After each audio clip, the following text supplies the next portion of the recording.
Rain hammered the stained glass as Selena Vale stood frozen behind a marble pillar, wedding bouquet trembling in her hands.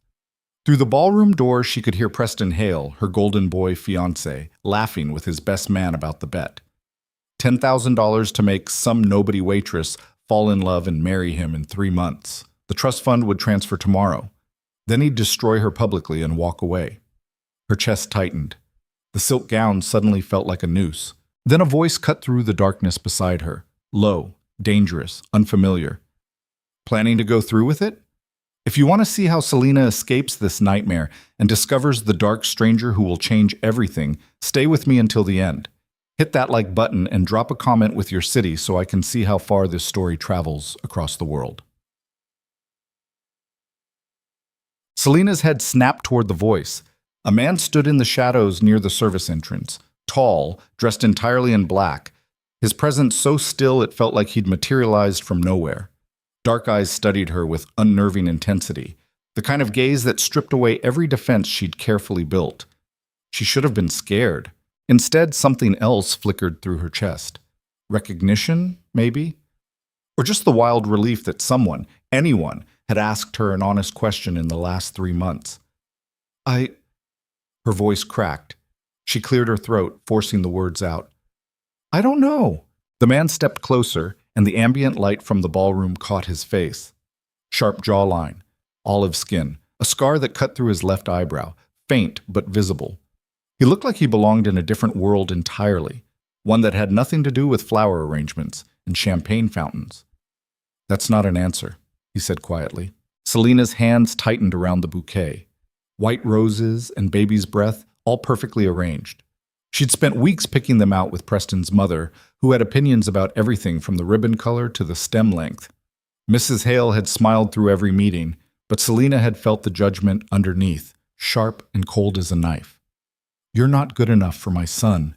And now she knew the truth. She'd never been meant to be. Who are you? Selena whispered. The man didn't answer immediately.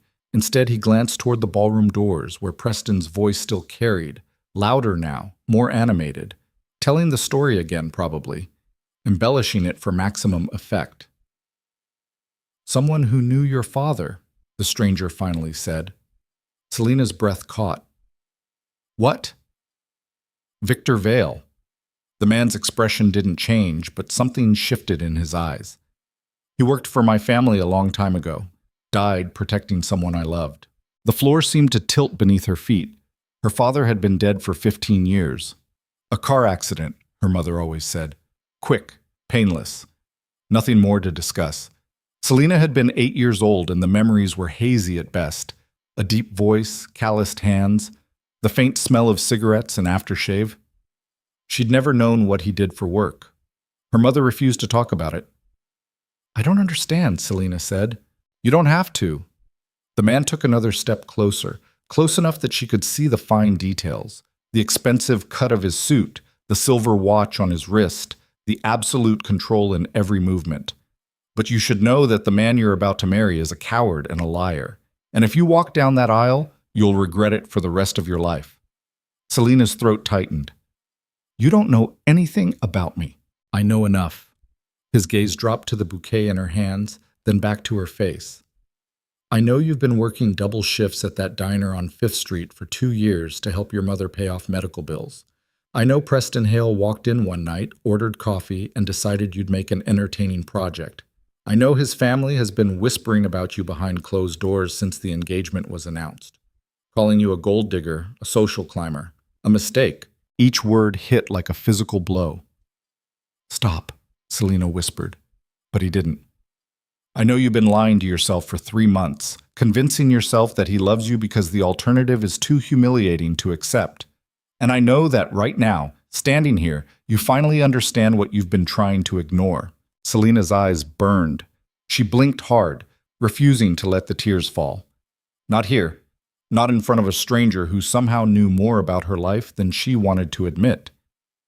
Why are you telling me this? She asked.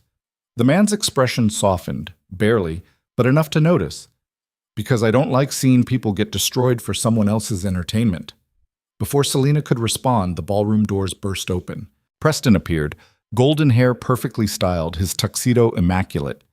He looked like something out of a magazine, handsome, polished, untouchable.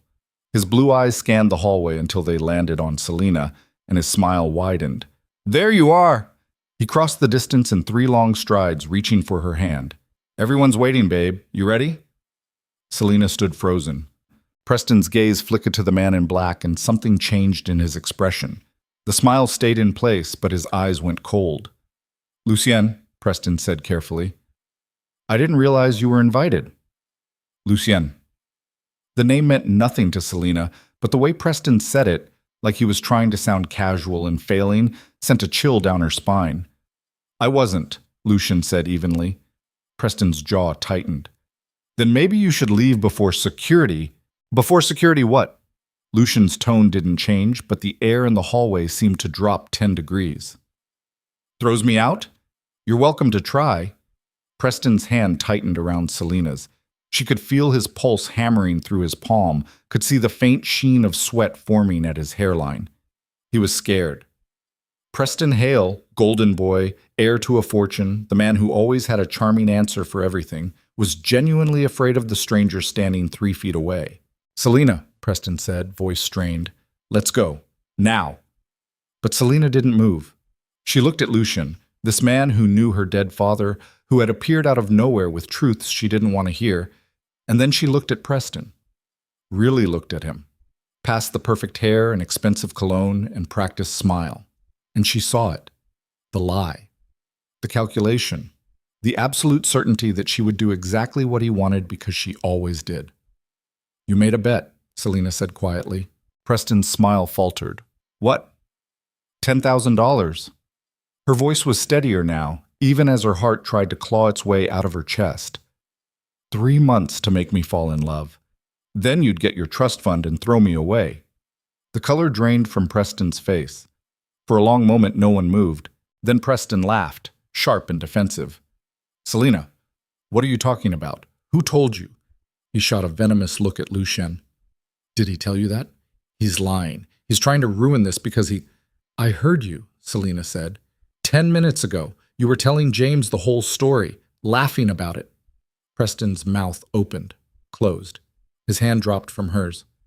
"Babe, listen." "Don't." The word came out harder than she intended. "Don't call me that. Don't say another word." Preston's expression shifted, shock giving way to something uglier, something mean. "You're really going to believe this psychopath over me?" he said. "You think you're special, Selena? You think any of this was real?" He gestured toward the ballroom, voice rising. "Look at yourself. You're a waitress. You have nothing. You are nothing. The only reason I even looked at you was because James dared me to see if I could pull it off." Each word landed like a slap. Selena felt something inside her crack. Not her heart, because that had already shattered. Something deeper. The part of her that had spent 3 months bending herself into shapes she didn't recognize just to make Preston happy. Just to be worthy of him. She realized, with sudden clarity, that she'd been performing the entire time. And she was done. Selena pulled the engagement ring off her finger, a gaudy 2-carat diamond that Preston's mother had picked out, and held it up. "Keep it," she said. Then she dropped it. The ring hit the marble floor with a sharp, crystalline sound that echoed down the hallway. Preston stared at it, mouth hanging open. Selena turned and walked toward the service exit. "Where the hell do you think you're going?" Preston's voice cracked. "You can't just leave. We have 200 people in there waiting. My parents spent a fortune on this wedding. You—" Lucien stepped directly into Preston's path. It wasn't a shove. Wasn't a threat. Just a shift in position. But it was enough. Preston stumbled backward, nearly tripping over his own feet. "Move," Preston snarled. Lucien didn't. "Touch her again," Lucien said quietly, "and you'll regret it." Preston's face flushed red. "Do you know who I am? Do you have any idea what my family can do to you?" "Yes," Lucien said. "Do you know who I am?" The question hung in the air. Preston opened his mouth, then closed it. Something flickered across his face. Fear, maybe. Or recognition. Lucien turned and walked after Selena without another word. Selena made it halfway down the service corridor before the adrenaline wore off and her knees buckled. She caught herself against the wall, gasping for air. The corset beneath the wedding gown suddenly felt like it was crushing her ribs. Her vision blurred. She couldn't tell if she was going to throw up or pass out, or both. Footsteps approached from behind. "Breathe," Lucien's voice said. "Calm, steady. In through your nose, out through your mouth." Selena tried to follow the instruction, but her chest wouldn't cooperate. The panic had its claws in her now, sharp and relentless. She felt a hand on her shoulder, warm, grounding. "Again," Lucien said. "You're not dying. You're just feeling everything at once." Somehow, that helped. Selena forced herself to slow down. One breath, then another. The edges of her vision started to clear. When she finally looked up, Lucien was standing beside her, patient and unmoved. "Why did you come here?" Selena asked hoarsely. "I told you." "No." She shook her head. "Why tonight? Why now?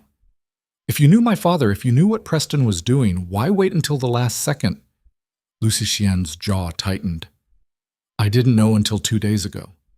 Someone sent me information about the bet. By the time I confirmed it was real, you were already standing at the altar. Who sent you the information? Does it matter?" "Yes," Selena said. "It does." Lucien studied her for a long moment. Then he pulled a folded piece of paper from his jacket pocket and handed it over. Selena unfolded it with trembling hands. It was a photocopy of a bank transfer. $10,000 wired from Preston's account to James Whitmore's 2 weeks after Selena and Preston started dating. The memo line read, "Bet fulfilled." Her stomach turned. "I'm sorry," Lucien said quietly. Selena crumpled the paper in her fist. She wanted to scream, wanted to cry, wanted to march back into that ballroom and tell every single guest exactly what kind of man Preston Hale really was. But more than anything, she wanted to disappear. "I need to go home," she whispered. "Where's home?" "My mother's apartment, West Side, near the—" Her voice broke. "I can't go back there, not like this. She'll—" Selena pressed her hands to her face. She was so happy. She thought I was finally going to have a good life. She thought, "Come with me," Lucien said. Selena lowered her hands. "What?" "My car's outside. I'll take you somewhere safe. You can figure out what to do next without Preston or his family breathing down your neck." "I don't even know you." "No," Lucien agreed. "But you knew my name before you knew his. Your father used to talk about you all the time. Called you his little firefly." Selena's breath hitched. Firefly. She hadn't heard that nickname in 15 years. Her father used to whisper it when he tucked her into bed, back when she believed the world was still safe and kind. Tears finally spilled over. Lucien didn't try to comfort her, didn't offer empty reassurances. He just stood there, silent and steady, until she pulled herself back together. "Okay," Selena said hoarsely. "Okay." The black SUV waited in the alley behind the hotel, engine idling. Lucien opened the passenger door, and Selena climbed in, still wearing the wedding gown that now felt like a costume from someone else's life. The driver, a broad-shouldered man with a shaved head and a scar across his cheek, glanced at her in the rearview mirror, but didn't say a word. Lucien slid into the seat beside her and shut the door. "Where to?" the driver asked. "The estate," Lucien said. The SUV pulled away from the hotel, tires hissing on wet pavement. Selena stared out the window as Chicago blurred past, streetlights and neon signs, and the dark ribbon of the river cutting through the city. She should have been terrified, should have demanded that Lucien take her home, or to the police, or anywhere that wasn't a stranger's car. But the fear wouldn't come. Maybe she'd already used it all up. "What happens now?" Selena asked. Lucien didn't answer right away. He was looking at his phone, jaw tight, fingers moving across the screen with focused precision. "Preston's going to retaliate," he finally said. "He'll spin this as you having an affair, or claim I manipulated you, or some other bullshit designed to make him look like the victim. His family has money and connections. They'll come after you hard." "Let them," Selena said flatly. Lucien glanced at her. "You don't mean that." "I do." She met his gaze, and for the first time in months, she felt something other than exhaustion. "I'm done being small. I'm done apologizing for existing. If Preston wants a war, fine, let him come. A faint smile tugged at the corner of Lucien's mouth. You sound like your father. Good. They drove in silence for a while, leaving the city center behind. The buildings grew sparser, the streets darker. Selena watched the world shift from concrete and glass to trees and open road. Who are you? She asked again. This time Lucien answered. My name is Lucien Moretti. My family controls most of the import business in the Midwest, shipping, logistics, warehousing. Some of it's legal, some of it isn't. Your father worked as a driver and bodyguard for my father 20 years ago. When I was 16, there was an ambush, rival family. They were trying to send a message. He paused, staring out the window. Your father threw himself in front of my younger sister, took 3 bullets meant for her. She survived. He didn't. Selena's chest tightened. My mother told me it was a car accident. It was easier than explaining the truth. Lucien's voice was quiet. After he died, my father made sure your mother received a settlement, enough to cover the funeral and pay off her debts. But she didn't want anything else to do with us. She wanted you to have a normal life.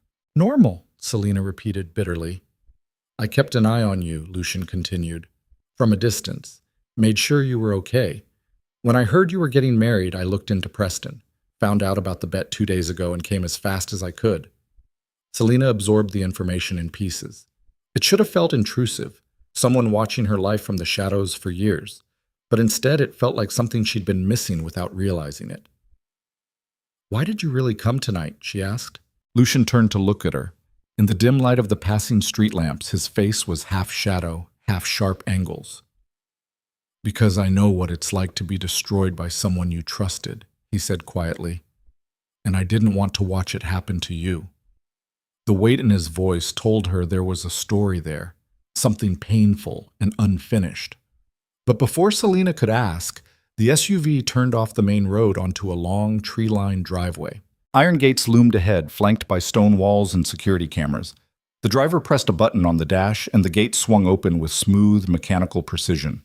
The estate beyond looked like something out of a Gothic novel, all dark stone and tall windows, surrounded by manicured gardens and floodlit fountains. It was beautiful and intimidating in equal measure. You live here? Selena asked. Sometimes, Lucien said. When I need space from the city. The SUV stopped in front of the main entrance. Lucien climbed out and opened Selena's door, offering his hand. She hesitated, then took it. The wedding gown made it nearly impossible to move gracefully. Selena stumbled on the steps, and Lucien caught her by the elbow, steadying her without comment. Inside, the estate was warmer than she'd expected. Hardwood floors, Persian rugs, art that probably cost more than her mother's entire apartment building. But it didn't feel cold or sterile. It felt lived in, real. A woman appeared from a side hallway, mid-50s, silver hair pulled back in a neat bun, wearing a simple gray dress. Lucien, she said, raising an eyebrow. You didn't mention we'd have a guest. Last-minute change of plans. Lucien gestured to Selena. This is Selena Vale, Victor's daughter. She'll be staying here for a while. The woman's expression shifted, surprise giving way to something softer. Victor's... She looked at Selena more closely. My God, you have his eyes. Selena swallowed hard. Did you know him? I did. He saved my daughter's life. The woman stepped forward, extending a hand. I'm Maria Moretti, Lucien's mother. Selena shook her hand, feeling off balance. Everything was happening too fast. One moment she'd been about to walk down the aisle, and now she was standing in a stranger's house. Except they weren't strangers, not really. They were connected to her father, to a past she'd never fully understood. You must be exhausted, Maria said gently. Let me show you to a room. We can sort everything else out in the morning. Selena glanced at Lucien, who nodded. Go, he said. You're safe here. She wanted to believe him. The guest room was larger than Selena's entire apartment. 4-poster bed, walk-in closet, marble bathroom with a clawfoot tub that looked like it belonged in a museum. Maria brought her a set of clean clothes, soft cotton pajamas that smelled like lavender, and promised to have someone retrieve her things from her mother's place first thing in the morning. Try to get some rest, Maria said. Tomorrow will be complicated. That was an understatement. After Maria left, Selena peeled off the wedding gown with shaking hands. It took 10 minutes to undo all the buttons and laces. When she finally stepped out of the silk and tulle, she felt like she could breathe again. She threw the dress into the corner of the room and didn't look back. The shower was scalding hot, and Selena stayed under the water until her skin turned pink and the last of the panic finally loosened its grip. When she climbed into bed, exhaustion hit her like a freight train, but sleep wouldn't come. Every time she closed her eyes, she saw Preston's face, heard his voice. "You're nothing." Selena stared at the ceiling, chest tight, and tried to figure out what the hell she was supposed to do next. She had no job, no money, no plan. Her mother would be devastated. The entire city probably knew by now that she'd walked out on her own wedding. Preston's family would make sure she was blacklisted everywhere that mattered. She was alone. Except a soft knock echoed through the room. Selena sat up. "Come in." The door opened and Lucien appeared, still dressed in the black suit, but with the tie gone and the top 2 buttons undone. He looked tired. "Can't sleep?" he asked. "No." Lucien crossed the room and sat in the armchair near the window, keeping a respectful distance. "I called your mother, told her you were safe and that you'd explain everything tomorrow." Relief flooded through her. "Thank you." "She's worried, but she understands." Selena pulled her knees to her chest. "What happens now?" "That depends on you."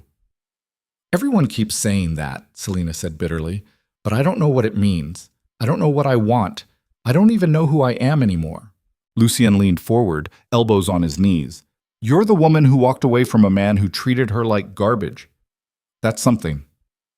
"Is it?" "Yes." His voice was firm. "Most people don't have that kind of courage." Selena looked at him, really looked. The sharp features, the scar, the weight he carried in his shoulders. "Why are you doing this? You don't owe me anything." "I owed your father," Lucien said, "and I don't leave debts unpaid." "That's not the real reason." Lucien's jaw tightened. For a moment, Selena thought he wouldn't answer. Then he said, "I was engaged once, a long time ago. Her name was Elena.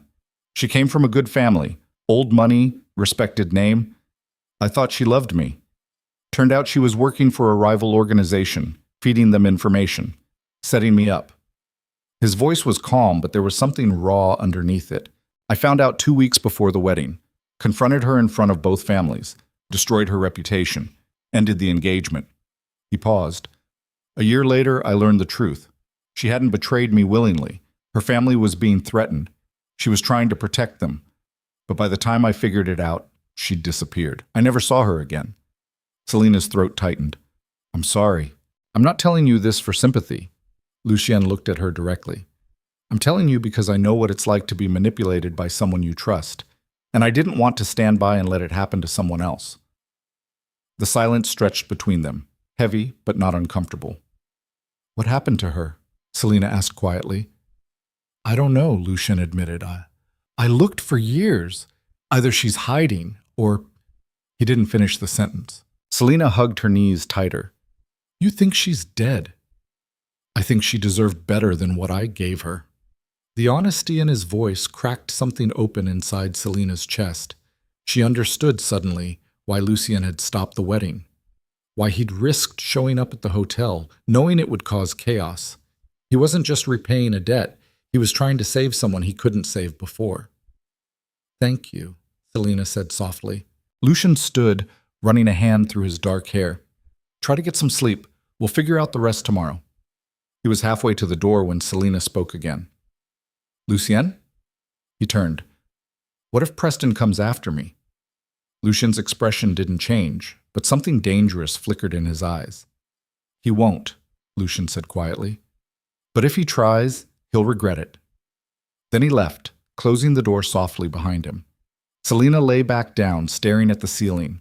For the first time in hours, she felt something other than fear. She felt protected, and maybe, just maybe, that was enough for now. But morning came too fast. Selena woke to sunlight streaming through the tall windows and the sound of birds outside. For a moment, she forgot where she was. Then the events of the previous night came crashing back, and her stomach twisted. She forced herself out of bed and padded into the bathroom. Her reflection in the mirror looked hollow-eyed and exhausted, But at least she didn't look like a bride anymore. Small victories. There was a knock at the door. "Come in," Selena called. Maria entered, carrying a tray with coffee, toast, and fresh fruit. "Good morning. I thought you might be hungry." "Thank you." Selena took the coffee gratefully, breathing in the steam. Maria sat on the edge of the bed, hands folded in her lap. "Your mother called. She's coming by later this afternoon. Lucien's sending a car for her." Selena's chest tightened. "Is she angry?" "She's worried," Maria said gently, "but not angry. She knows what Preston did." "How?" Lucien told her. Maria paused. "He also told her about your father, about what really happened." Selena set the coffee down, hands shaking. "What did she say?" "That she should have told you the truth a long time ago." The words settled over Selena like a weight. She didn't know whether to feel relieved or betrayed, maybe both. "Lucien's downstairs," Maria continued. "He wants to talk to you about Preston. The Hale family is already making moves." Of course they were. Selena finished the coffee, got dressed in the clothes Maria had left for her, simple jeans and a sweater that fit surprisingly well, and headed downstairs.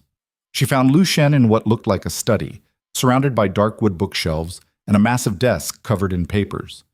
He was on the phone, speaking in rapid Italian, and didn't notice her at first. Selena waited in the doorway, watching him.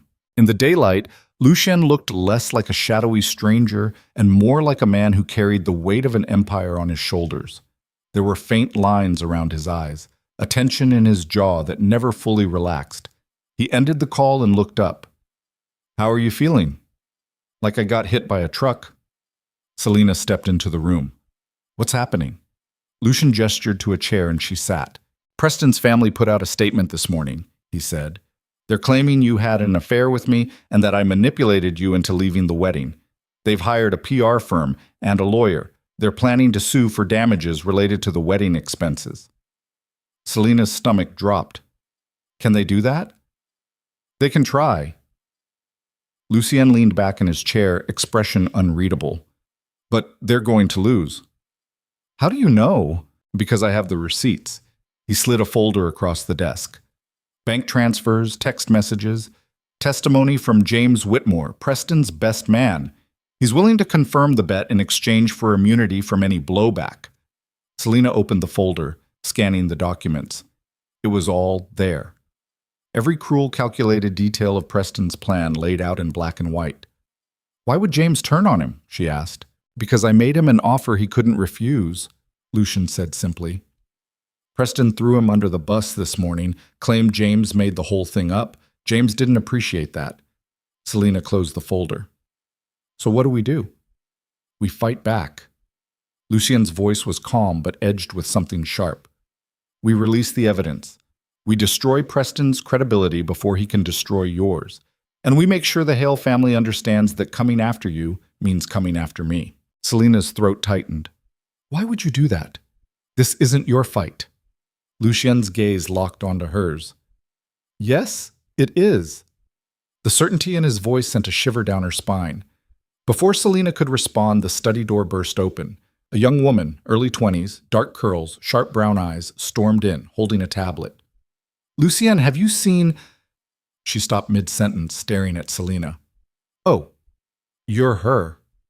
"Selena, this is my sister Gia," Lucien said. "Gia, manners." Gia ignored him, crossing the room to stand directly in front of Selena. "You're Victor's daughter." "Yes," Selena said carefully. Gia's expression softened. "He saved my life. I was 6 years old. I don't remember much, but I remember him. He called me Piccola Stella, little star." Selena's eyes burned. She blinked hard, refusing to cry again. "He sounds like he was a good man," Gia said quietly. "He was," Selena managed. Gia straightened, turning to Lucien. "Preston's on every news channel. He's crying to anyone who will listen. It's pathetic." Lucien's jaw tightened. "Let him talk. We'll release the evidence tonight." "And if his family retaliates?" "They will," Lucien said. "But they'll lose." Gia grinned. "Good. I hate the Hales." She left as quickly as she'd arrived, leaving Selena feeling like she'd just been hit by a whirlwind. She's intense, Selena said. She's family, Lucien corrected. You'll get used to her. Selena wasn't sure she believed him. The rest of the morning passed in a blur. Lucien's lawyers arrived, along with a crisis management team that moved through the estate like a military operation. Selena gave her statement, signed documents, and watched as Lucien orchestrated a counterattack with terrifying precision. By noon, the evidence was ready to go public. By 1 o'clock, Selena's mother arrived. Appartement. Rebecca Vale looked smaller than Selena remembered. Thinner. Older. She stood in the foyer of the estate with wide eyes, clutching her purse like a lifeline. "Mom?" Selena said, crossing the room. Rebecca pulled her into a fierce hug. "Are you okay?" "I'm fine." "Lucien told me everything." Rebecca pulled back, gripping Selena's shoulders. "I'm so sorry, I should have—" Her voice broke. "I should have told you the truth about your father. I thought I was protecting you." "It's okay," Selena said, even though she wasn't sure it was. Rebecca's gaze drifted past Selena to where Lucien stood, watching from the doorway. "Mrs. Vale," Lucien said quietly. Rebecca's expression shifted. Grief, gratitude, something else Selena couldn't name. "You look just like your father." Lucien nodded but didn't respond. "Thank you," Rebecca said, "for stopping the wedding, for protecting her. I owed Victor that much." "You owed him nothing," Rebecca said firmly. "He made his choice. But I'm grateful anyway." The tension in the room was thick enough to cut. Selena cleared her throat. "Mom, can we talk?" "Privately." Rebecca nodded and they moved to one of the sitting rooms down the hall. As soon as the door closed, Rebecca broke down. "I thought I was doing the right thing," she sobbed. "I thought if you didn't know about Victor's work, you'd have a chance at a normal life. I didn't want you caught up in all of this." She gestured vaguely at the estate. Selena sat beside her mother, taking her hand. "I'm not angry." "You should be." "Maybe," Selena admitted, "but I'm too tired to be angry right now." Rebecca wiped her eyes. "What are you going to do?" "I don't know yet." Selena stared out the window at the sprawling gardens. "But I know I'm not going back to Preston, and I'm not going to hide." Rebecca squeezed her hand. "Your father would be proud of you." Selena wasn't sure about that, but she wanted to believe it. The evidence went live at 6 o'clock that evening. Selena watched from the study as the story exploded across social media. Bank transfers. Screenshots of text messages, a video confession from James Whitmore, looking pale and terrified as he confirmed every detail of the bet. Within an hour, Preston's carefully curated image was in ruins. Within 2 hours, the Hale family's lawyers released a statement claiming the evidence was fabricated. Within 3 hours, 2 major investors pulled out of Hale Industries, citing ethical concerns. Lucien stood beside Selena, arms crossed, watching the fallout with quiet satisfaction. "This isn't over," he said. "Preston won't go down quietly." "I know," Selena said. "Are you ready for that?" Selena thought about the last 24 hours. The wedding that never happened. The man who had lied to her for months. The stranger who had appeared out of nowhere and turned her entire world upside down. "No," she admitted. "But I don't think I have a choice." Lucien's gaze shifted to her. "You always have a choice." "Not really." Selena met his eyes. "Preston's going to come after me no matter what I do, so I might as well fight back." Something flickered across Lucien's face. Approval, maybe. Or respect. "Then we fight," he said quietly. And Selena realized with sudden clarity that she wasn't alone anymore. For better or worse, she had an ally. And that terrified her almost as much as it comforted her. The war started the next morning. Selena woke to the sound of her phone vibrating so hard it fell off the nightstand. She grabbed it, squinting at the screen. 43 missed calls, over 100 texts, and twice that many notifications from social media platforms she'd forgotten she even had accounts on. Most were from numbers she didn't recognize. A few were from old coworkers at the diner. One was from Preston's mother. She didn't open any of them. Instead, she got dressed and went downstairs, where she found Gia sitting at the kitchen counter with a laptop, 3 tablets, and an expression that could only be described as gleeful chaos. "Good morning, sunshine," Gia said without looking up. Your ex-fiancé just called you a manipulative whore on live television. Selena's stomach dropped. What? Morning show. He's doing the wounded victim thing, dabbing his eyes with a tissue, talking about how you seduced him, and then broke his heart when you met a dangerous criminal. His words, not mine. Gia spun one of the tablets around so Selena could see. On the screen, Preston sat across from a sympathetic host, looking devastated in a perfectly tailored gray suit. His eyes were red-rimmed. His voice cracked at all the right moments. It was a masterclass in performance. He's lying, Selena said flatly. Obviously. Gia closed the tablet. But he's good at it. Half the internet is eating it up. And the other half? Thinks he's full of shit. Gia grinned. James Whitmore's confession is trending. People are digging into Preston's past. Turns out this isn't the first time he's pulled something like this. 3 other women have come forward in the last 12 hours with similar stories. Selena sank into a chair. 3? Yep. Different methods, same endgame, humiliate someone for entertainment. Gia's expression hardened. Preston Hale is a predator, and now everyone knows it. Before Selena could respond, Lucien walked in, already dressed in a black suit despite the early hour. He looked like he hadn't slept. Turn it off, he told Gia. But now. Gia rolled her eyes but closed the laptop. Lucien turned to Selena. How are you holding up? I don't know, Selena admitted. It doesn't feel real. It's about to get worse. Lucien poured himself a coffee, movements precise and controlled. Preston's lawyers filed a defamation suit this morning. They're claiming the evidence was fabricated and that you conspired with me to ruin his reputation. Selena's chest tightened. Can they prove that? No. But they don't need to prove it.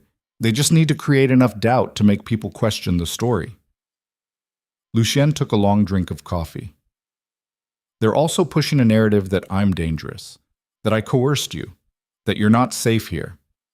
That's insane. Doesn't matter. Lucien set the cup down. Perception is reality. And right now, Preston's family is working overtime to make me look like the villain. Selena stood, anger burning through the exhaustion. So what do? We stay quiet for now. Let the other women's stories build momentum. Let Preston keep talking. He'll hang himself eventually. Lucien's voice was calm, but there was something cold underneath it. And we prepare for the next move. Which is? They're going to come after me directly, Lucien said. Try to find something they can use to discredit me, drag up old accusations, paint me as a monster. He looked at Selena directly. Which means they're going to dig into anyone connected to me, including you. The implication settled over her like ice water. They're going to find out about my father, Selena said. Yes, and they're going to twist it. Make it look like I've been involved with your family my whole life. Like this was all planned. Yes. Selena pressed her palms to the counter, trying to steady herself. How bad is it going to get? Lucien didn't sugarcoat it. Bad. They'll make you look like a gold digger who traded one rich man for a richer, more dangerous one. They'll question your mother's settlement after your father died. They'll imply you've been groomed since childhood. He paused. None of it will be true, but people will believe it anyway. Jesus, Gia muttered. Selena's hands curled into fists. I'm not running. I'm not asking you to, Lucien said, but I need you to understand what you're signing up for. This isn't just about Preston anymore. This is about 2 families going to war, and you're standing in the middle of it. Selena met his gaze. Then teach me how to fight. Something shifted in Lucien's expression. Surprise, maybe. Or approval. All right, he said quietly. We start now. Amastet. The first lesson was simple. Control the narrative before it controls you. Lucien's PR team spent the next 3 hours coaching Selena on how to handle media attention. What to say, what not to say, how to deflect questions without looking defensive. They ran through mock interviews until Selena's head pounded and her throat went dry. By noon, she was ready to scream. Again, the PR consultant, a sharp-eyed woman named Michelle, said, Someone asks about your relationship with Lucien. What do you say? Lucien is a family friend who stepped in when he learned I was being manipulated, Selena recited. I'm grateful for his support. Good. Now they ask if you're romantically involved. Selena hesitated. Don't think, Michelle said. Answer. My personal life is private. Better, Michelle made a note on her tablet. But you hesitated. They'll see that. Try again. Selena wanted to throw something. Instead, she took a breath and ran through it again, and again, and again. By the time Michelle finally called it quits, Selena felt like she'd been interrogated for hours. You did well, Michelle said, packing up her things, but you need to be sharper. Preston's family is going to send reporters to ambush you. They'll ask loaded questions designed to make you slip up. If you hesitate, if you look uncertain, they'll twist it. I understand, Selena said. Michelle studied her for a long moment. Do you know what you're up against? I'm starting to. Good. Michelle headed for the door, then paused. For what it's worth, I think you're brave. Most people would have caved by now. Selena didn't feel brave. She felt exhausted. That evening, Selena found Lucien in the study again, surrounded by paperwork.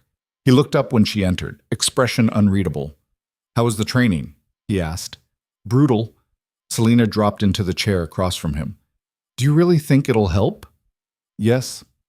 Lucien set down the document he'd been reading. Preston's family is used to controlling the story. They're not used to people fighting back. If you can stay composed and stick to the script, you'll undermine their credibility. And if I can't, then they'll eat you alive.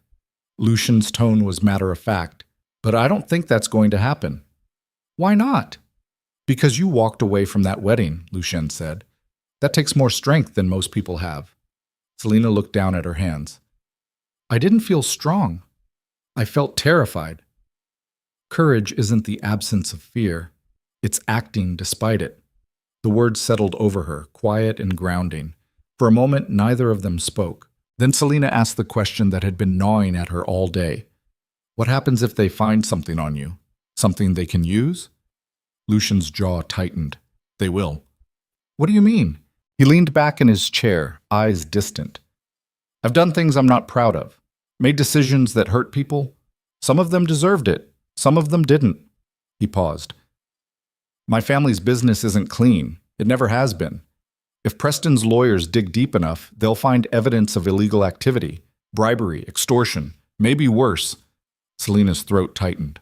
Will you go to prison? Will. Not if I'm careful.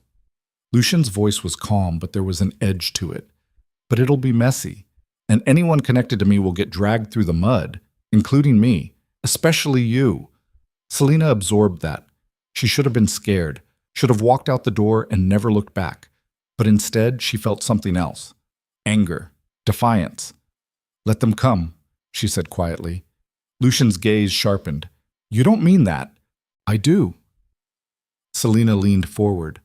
I'm done being treated like I'm breakable. I'm done letting people like Preston decide what I'm worth. If they want to come after me, fine, but I'm not going to make it easy. Lucien studied her for a long moment. Then, slowly, he smiled. A real smile, not the cold, controlled mask he usually wore. You really do sound like your father, he said. Selena smiled back, even though it hurt. Good. The next blow came 2 days later. Selena was in the garden with her mother when Gia came running outside, tablet in hand. You need to see this, Gia said, breathless. Selena's stomach sank. What now? Gia pulled up a news article and handed over the tablet. The headline read, Heiress or Hustler? Selena Vale's secret connection to Chicago's most dangerous crime family. Selena's blood went cold. The article was brutal. It outlined her father's work for the Moretti family, the settlement her mother received after his death, and the fact that Lucien had been monitoring Selena for years. It framed the entire story as a calculated long game. Selena using Preston to get close to wealth, then pivoting to Lucien when a better opportunity presented itself. There were photos, old ones of her father standing beside Lucien's father, recent ones of Selena entering the Moretti estate, even a grainy shot of her and Lucien in the garden, taken from a distance. How did they get these? Selena whispered.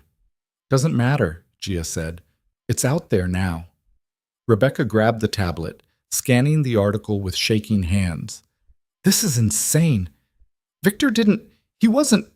She looked at Selena, eyes wide. You have to respond. You have to tell them the truth. The truth won't matter, Selena said quietly. They've already decided who I am. Then we make them see differently, Rebecca insisted. But Selena knew better. She handed the tablet back to Gia and walked inside, her mother calling after her. Lucienne was waiting in the study, arms crossed, face carved from stone. I'm sorry, he said. Selena shook her head. Don't. You warned me this would happen. That doesn't make it easier. No. Selena sank into a chair. But it's done. So what do we do now? Lucienne was quiet for a moment. Then he said, we hold the line. We don't give them anything they can use. We wait for them to overplay their hand. And if they don't? They will. Lucien's voice was certain. Preston's desperate. Desperate people make mistakes. Selena wanted to believe him. The breaking point came 4 days later. Selena was alone in the library when her phone rang. Unknown number. She almost didn't answer, but something made her pick up. Hello? Selena. Preston's voice was smooth, familiar, and it made her skin crawl. I was hoping we could talk. She should have hung up immediately. Instead, she said, There's nothing to talk about. I think there is. Preston's tone shifted, softer, almost pleading. Look, I know things got out of hand. I know I hurt you, but what you're doing with Lucien, it's only going to make things worse. For who? Selena asked coldly. You? For both of us. Preston sighed, and it sounded genuine. The lawyers are tearing us apart. The media's having a field day. My family's threatening to cut me off entirely. Is that what you want? To destroy each other? You destroyed me first, Selena said. I made a mistake, Preston admitted. A terrible, stupid mistake. But I'm trying to fix it. If we could just meet, talk this through like adults, maybe we could find a way to end this without more bloodshed. Selena's grip tightened on the phone. Where's this coming from? I miss you, Preston said quietly. I know that sounds insane after everything, but it's true. I didn't realize what I had until it was gone. For a moment, just a moment, Selena almost believed him. Then she remembered the sound of his laughter in that hallway, the cruel edge in his voice when he called her nothing. Go to hell, Preston, she said. Selena, please. She hung up. Her hands were shaking. She set the phone down and tried to breathe through the adrenaline spike. The door opened behind her. Who was that? Lucien's voice was quiet, but there was steel underneath. Preston, Selena said without turning around. He wanted to meet. Said he wants to end this peacefully. It's a trap. I know. Lucien crossed the room, standing close enough that she could feel the heat radiating off him. What did you tell him? To go to hell. Good. Lucien's voice softened slightly.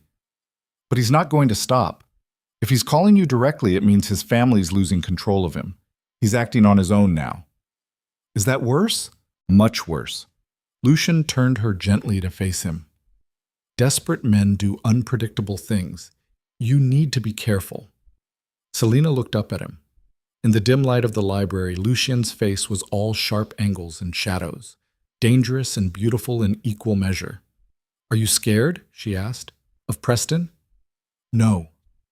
Lucien's dark eyes locked onto hers. Of what he might try to do to you? Yes. The honesty in his voice cut through her. I can take care of myself, Selena said. I know you can. Lucien's hand moved to her shoulder, warm, steady, grounding. But you don't have to do it alone. Something shifted between them in that moment. A line crossed, maybe. Or just acknowledged for the first time. Selena's breath caught. Before she could say anything, the door burst open again. Gia stood there, face pale. We have a problem. The problem was a video. It had been posted anonymously to a dozen social media platforms simultaneously, timed to hit maximum exposure during evening news cycles. The footage was grainy, shot from a distance, but clear enough to make out faces. It showed Selena and Lucien in the garden 3 nights earlier, standing close, talking in low voices. The angle made it look intimate, secretive. At one point, Lucien's hand touched her arm, and the camera zoomed in. The caption read, Caught. Selena Vale and Mafia Boss. Lucien Moretti in Secret Rendezvous. How long has this been going on? Within an hour, it had been viewed 2 million times. Within 2 hours, every major news outlet was covering it. Selena watched the video loop on Gia's laptop, stomach churning. "It's nothing," she said. "We were just talking." "Doesn't matter what it actually was," Gia said grimly. "It looks like you two are having an affair, and Preston's lawyers are going to use it to claim you left him for Lucien, which validates their entire narrative." Lucien stood by the window, jaw clenched, radiating barely contained rage. "Who took this?" he asked quietly. "Security is reviewing footage now," Gia said. "But whoever it was, they knew where to position themselves. This wasn't some random paparazzo. This was planned." "Preston," Selena said. "Or someone working for his family," Lucien agreed. "They've been watching the estate, waiting for an opportunity." Selena's hands curled into fists. "So what do we do?" "We release a statement," Gia said. "Something neutral. Ms. Vale is staying with the Moretti family as a guest while dealing with personal matters. Any suggestion of impropriety is false and defamatory." "That won't be enough," Lucien said. "Then what?" Gia demanded. Lucien turned from the window, and there was something dark in his expression, something dangerous. "We go on the offensive," he said quietly. "We stop playing defense and we hit back, hard." "How?" Selena asked. Lucien looked at her. "By giving them exactly what they're afraid of." The plan was insane, but Selena agreed to it anyway. The next morning, Lucien's PR team arranged an exclusive interview with a major network. Not a puff piece. A real, hard-hitting sit-down with a journalist known for asking uncomfortable questions. And both Selena and Lucien would appear together. "This is a terrible idea," Michelle said for the 5th time as she prepped them. "You're going to look guilty just by sitting next to each other." "We already look guilty," Lucien said. "This is about controlling the story before Preston does." "And if they ask about your relationship?" "We tell the truth," Selena said. Michelle stared at her. "Which is?" Selena glanced at Lucien. "Lucien." He nodded slightly. "That Lucien is a family friend who helped me escape an abusive situation," Selena said. "That I'm grateful for his protection, and that anyone who has a problem with that can go fuck themselves." Michelle blinked, then she smiled. "Okay, we can work with that." The interview was scheduled for 2 days later. In the meantime, the pressure continued to build. Preston's family released another statement, calling Selena a homewrecker and demanding that Lucien be investigated for kidnapping and coercion. 3 different law enforcement agencies announced they were reviewing the case, and Preston himself appeared on another morning show, this time openly weeping as he described how the love of his life had been stolen by a violent criminal. It was a masterclass in manipulation. And it was working. Public opinion was turning. The women who had come forward with their own stories about Preston were being dismissed as opportunists. The evidence of the bet was being questioned. Even James Whitmore's confession was labeled as coerced. Selena felt like she was drowning. The night before the interview, she couldn't sleep. She paced her room until 2 in the morning, then finally gave up and went downstairs. The estate was dark and quiet. Selena wandered through the halls, eventually finding herself in the garden. The air was cool, the sky clear. Stars scattered across the darkness like broken glass. She heard footsteps behind her. "Can't sleep either?" Lucien's voice. Selena turned. He was dressed in dark pants and a loose shirt, hands in his pockets, looking as exhausted as she felt. "I keep thinking about tomorrow," she admitted. "Nervous?" Terrified. Lucien moved to stand beside her, both of them staring up at the sky. "You don't have to do this," he said quietly. "You can still walk away, go back to your old life, disappear. I'll make sure Preston leaves you alone." "No, you won't," Selena said, "because he won't stop. He'll keep coming after me until he destroys me or gets bored, and I'm done running." Lucien looked at her. "This isn't your fight." "Yes, it is." Selena met his gaze. "You said I always have a choice. Well, I'm choosing this. I'm choosing to fight back. I'm choosing—" She hesitated. "I'm choosing you." The words hung between them. Lucien's expression shifted, surprise maybe, or something deeper. "You don't know what you're saying," he said quietly. Yes, I do. Selena took a step closer. I know you're dangerous. I know your world is violent and complicated. I know being with you means accepting things I never thought I'd have to accept. Then why? Because you see me, Selena said simply. Not as a waitress, not as a project, not as something to be fixed or saved or used. You just see me. And that's more than anyone else has ever done. Lucian stared at her, jaw tight, like he was fighting some internal battle. Then he reached out and cupped her face in his hands, rough palms, gentle touch. I can't promise you safety, he said. I can't promise you a normal life. All I can promise is that I will protect you with everything I have, and I will never lie to you. That's enough, Selena whispered. Lucian's thumb brushed her cheek. You deserve better than this. Maybe? Selena's breath hitched. But I don't want better, I want you. The distance between them disappeared. When Lucian kissed her, it wasn't gentle. It was raw and desperate, months of tension and fear and longing colliding all at once. Selena's hands fisted in his shirt, pulling him closer, and he responded by lifting her slightly off the ground, holding her like she was something precious and breakable. But she wasn't breakable. Not anymore. When they finally pulled apart, both breathing hard, Selena felt like something fundamental had shifted. Tomorrow's going to be hell, Lucian said quietly. I know. Are you ready? Selena thought about Preston, about the lies and the manipulation and the public humiliation. Then she thought about standing beside Lucian in front of the cameras, telling the truth, refusing to be ashamed. Yes, she said. I'm ready. Hot. The interview took place in a neutral location, a sleek downtown studio with 2 bright lights and uncomfortable chairs. Selena sat beside Lucian, hands clasped in her lap, trying not to look as terrified as she felt. The journalist, a woman named Andrea Chen, known for her sharp questions and refusal to accept bullshit answers, sat across from them, expression neutral. Thank you both for being here, Andrea said as the cameras started rolling. I know this hasn't been an easy time for either of you. No, Selena said. It hasn't. Let's start with the obvious question, Andrea said. Selena, you were supposed to marry Preston Hale. Instead, you walked out of your own wedding and went home with Lucian Moretti, a man widely believed to be involved in organized crime. Can you explain what happened?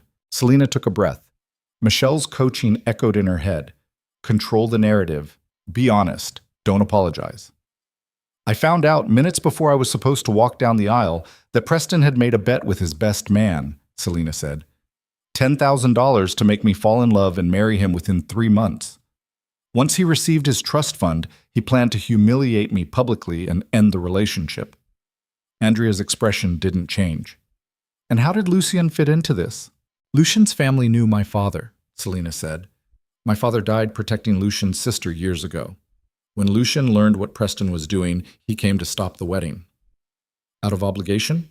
Selena hesitated. Then she said, At first, yes, but it became more than that. Andrea leaned forward slightly. So you're confirming that you and Lucian are romantically involved? Beside her, Lucian's hand found hers under the table. His grip was warm, steady. Yes, Selena said. The admission felt like stepping off a cliff. Andrea turned to Lucian. And you're aware that this makes you look like you orchestrated the entire situation, that you manipulated a vulnerable woman into leaving her fiancé? Lucian's voice was calm. I'm aware of what people think, but that's not what happened. Then what did happen? I saw a woman about to be destroyed by someone she trusted, Lucian said, and I did what I could to stop it. If that makes me look like the villain, so be it. Andrea studied him. Preston Hale's family claims you kidnapped Selena, that you're holding her at your estate against her will. That's a lie, Selena said sharply. I'm here because I choose to be. No one is forcing me to do anything. But you understand how it looks, Andrea pressed. A powerful man with alleged criminal connections swoops in, stops a wedding, and takes the bride home. It's not a stretch to question your agency in this situation. Selena's jaw tightened. I understand perfectly how it looks, but I'm not a victim. I'm not some helpless woman who needs to be rescued. I made a choice, and I'm standing by it. Andrea shifted tactics. Lucien, there are currently 3 separate investigations into your business practices. Federal agents have been asking questions about money laundering, extortion, and racketeering. Do you have any comment on that? Lucian's expression didn't change. My lawyers are cooperating fully with all legal inquiries. I'm confident that any investigation will find that my business operates within the bounds of the law. That's not a denial. It's the only statement I'm making. Andrea turned back to Selena. Do you understand the kind of world you're entering? The violence, the danger? Yes, Selena said. And you're okay with that? Selena looked at Lucian, then back at Andrea. I spent 3 months with a man who treated me like a game, she said quietly, who lied to me, manipulated me, and planned to destroy me for entertainment. Lucian has been nothing but honest with me since the moment we met. He's never pretended to be something he's not, and he's never asked me to be anything other than myself. Her voice grew stronger. So yes, I understand the risks. And yes, I'm choosing this anyway. Because I'd rather stand beside someone dangerous and real than spend another second with someone safe and fake. Andrea was quiet for a moment.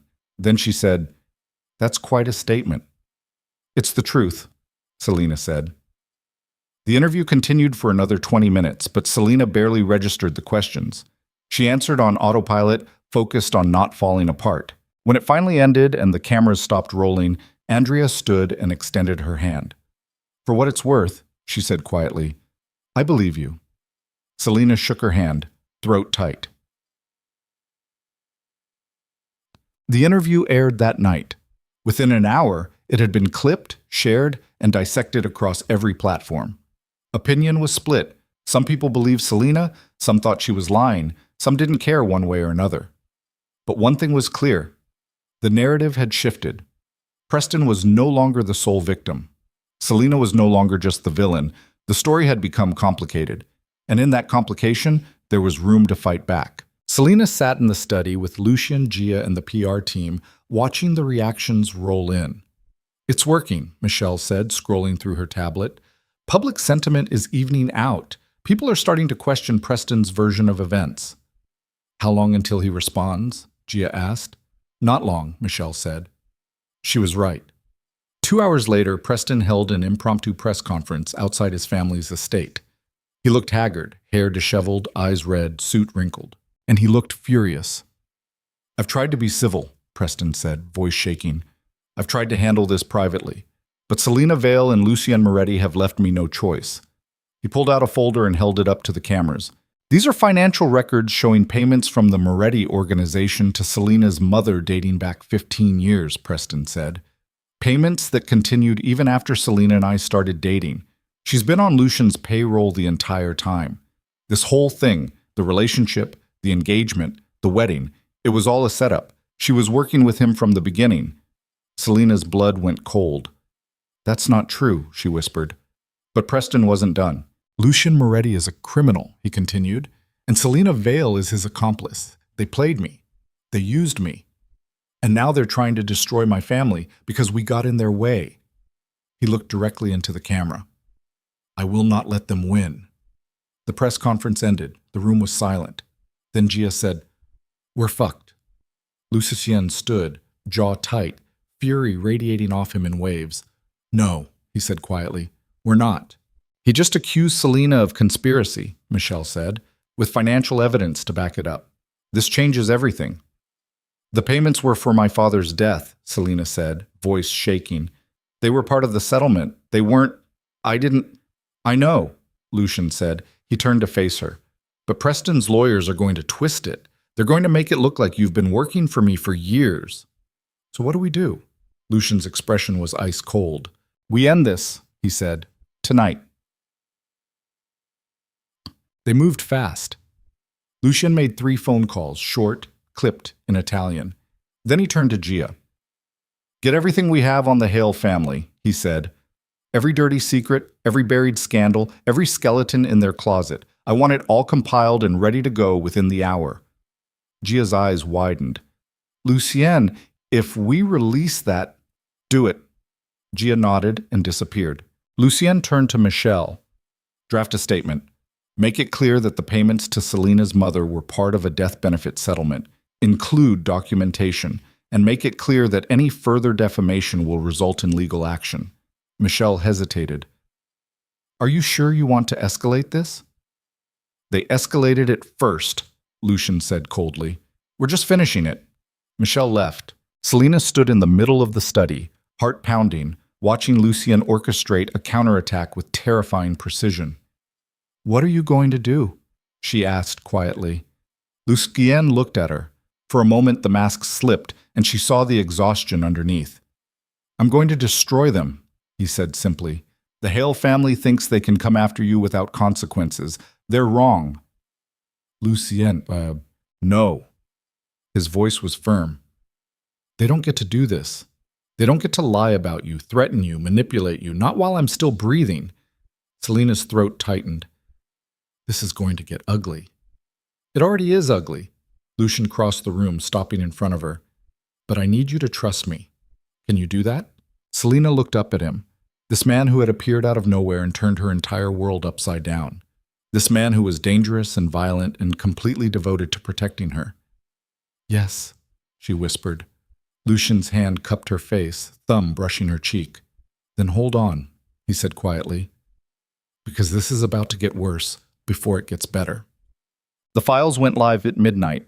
Every major news outlet received them simultaneously. Years of buried scandals, financial crimes, and ethical violations committed by the Hale family. Tax evasion, bribery, insider trading, environmental violations, labor abuses, payoffs to politicians and journalists. It was comprehensive, damning, and impossible to ignore. Within an hour, the Hale family's pristine reputation was in ruins.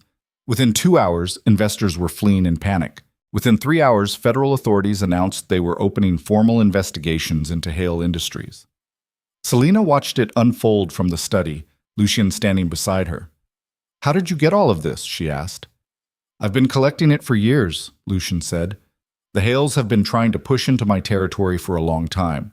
I made sure I had leverage in case they ever came after me directly. And Preston? Lucien's expression hardened. He's finished. His family will cut him loose to save themselves. He'll be alone, disgraced, and powerless. Selena should have felt satisfied, victorious even. Instead, she just felt tired. What happens now? She asked. We wait, Lucien said, and we see if Preston's smart enough to disappear quietly. But Selena had a sinking feeling that Preston wasn't smart. He was desperate, and desperate men didn't disappear quietly. They burned everything down on their way out. Look. The call came 3 days later. Selena was in the library when Lucien burst through the door, face carved from stone. Preston's on his way here, he said. Security spotted him 10 minutes ago. He's driving erratically, alone. Selena's stomach dropped. What do we do?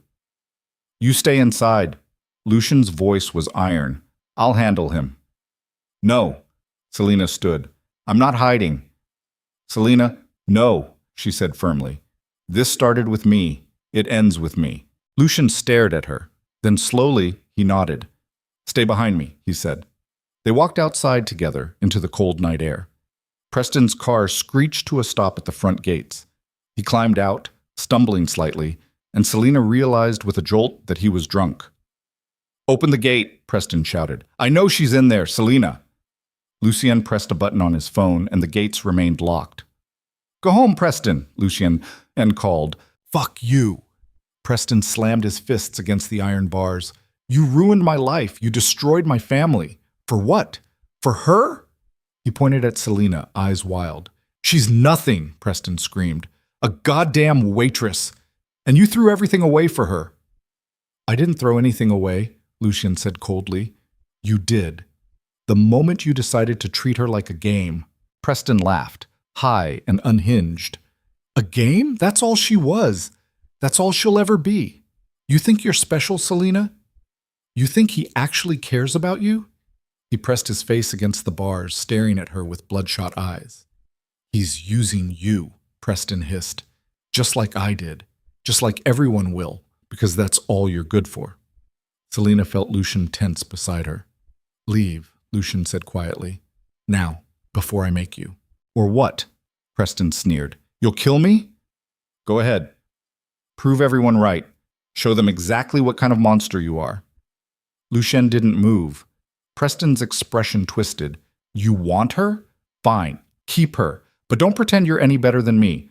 We're the same, Moretti. We both saw something we wanted, and we took it. No, Lucien said. We're nothing alike. Why? Preston demanded. Because you think you love her. Because I actually do. The words hung in the air. Preston stared.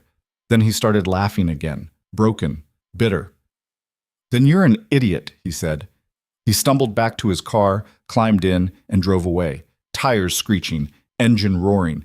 Selena stood frozen, Lucien's words echoing in her head. I actually do. She turned to look at him. Lucien's face was unreadable. Did you mean that? Selena whispered. Lucien looked at her, really looked, and something in his expression cracked. Yes, he said quietly. I meant it. Selena's breath caught. She closed the distance between them and kissed him, hard, desperate, pouring everything she couldn't say into that single moment. When they pulled apart, both breathing hard, Lucien rested his forehead against hers. This isn't over, he said. Preston's not going to stop. I know, Selena whispered, and things are going to get worse before they get better. I know. Lucien's hands framed her face. But I'm not letting you go, no matter what happens next. Selena's throat tightened. Good, she whispered, because I'm not going anywhere. And in that moment, standing in the cold darkness outside the Moretti estate, Selena realized something profound. She'd finally stopped running. She'd finally stopped apologizing for existing. She'd finally stopped trying to be small enough to fit into someone else's idea of who she should be. For the first time in her life, she was exactly where she wanted to be, with exactly who she wanted to be with. And she wasn't going to let anyone, not Preston, not his family, not the entire world, take that away from her, no matter what it cost. 43 minutes later, Gia returned with a leather briefcase that looked like it had survived a war. This is everything, she said, dropping it on the table. Antonio's private files, the ones he kept locked in the vault behind his desk. Selena opened it with shaking hands. Inside were folders, USB drives, handwritten notes, and photographs that spanned decades. She pulled out the first folder and started reading. Within 5 minutes, her stomach turned. Within 10, she understood exactly what Antonio Moretti had done, and it was so much worse than she'd imagined. Oh my God, Selena whispered. Gia leaned over her shoulder. What is it? Selena pulled out a photograph. It showed her father, Victor Vale, standing beside a younger Antonio Moretti. But there was someone else in the picture. A teenage boy with dark hair and familiar eyes. Lucien. He couldn't have been more than 16. When was this taken? Selena asked. Gia checked the date stamp on the back. 20 years ago. Selena's hands trembled as she flipped through more photographs. Victor and Antonio. Victor and Lucien. Victor teaching a young Lucien how to shoot, how to fight, how to survive. My father didn't just work for the Morettis, Selena said slowly. He trained Lucien. That's not all. Gia pulled out another document. Look at this. It was a legal guardianship agreement, dated 3 months after Victor's death. The document named Antonio Moretti as Selena's legal guardian in the event that her mother became incapacitated or died. What the hell? Selena breathed.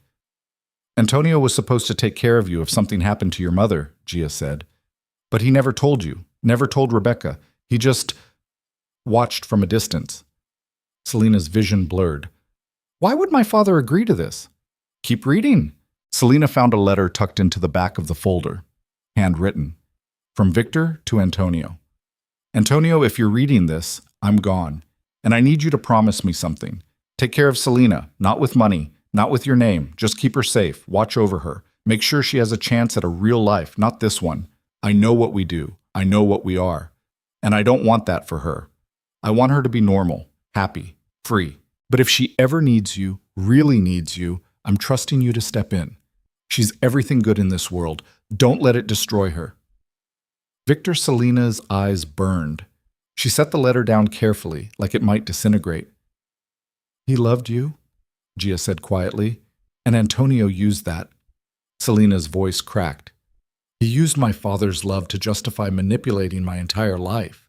She kept digging through the files, and then she found it. A folder labeled Project Hale, Final Phase. Inside were detailed plans, timelines, strategies, and a list of names: Preston Hale, James Whitmore, and Selena Vale.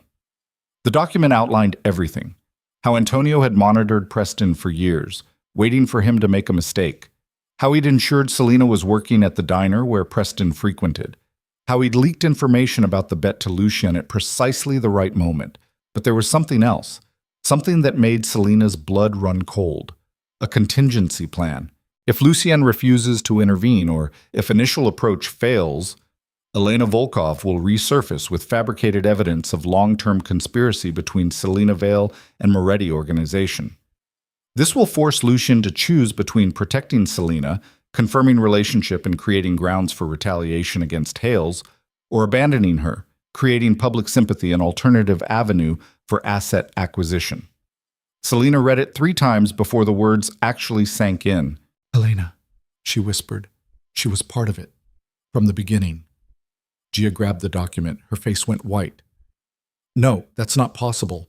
Elena disappeared. She was working with Antonio the whole time," Selena said.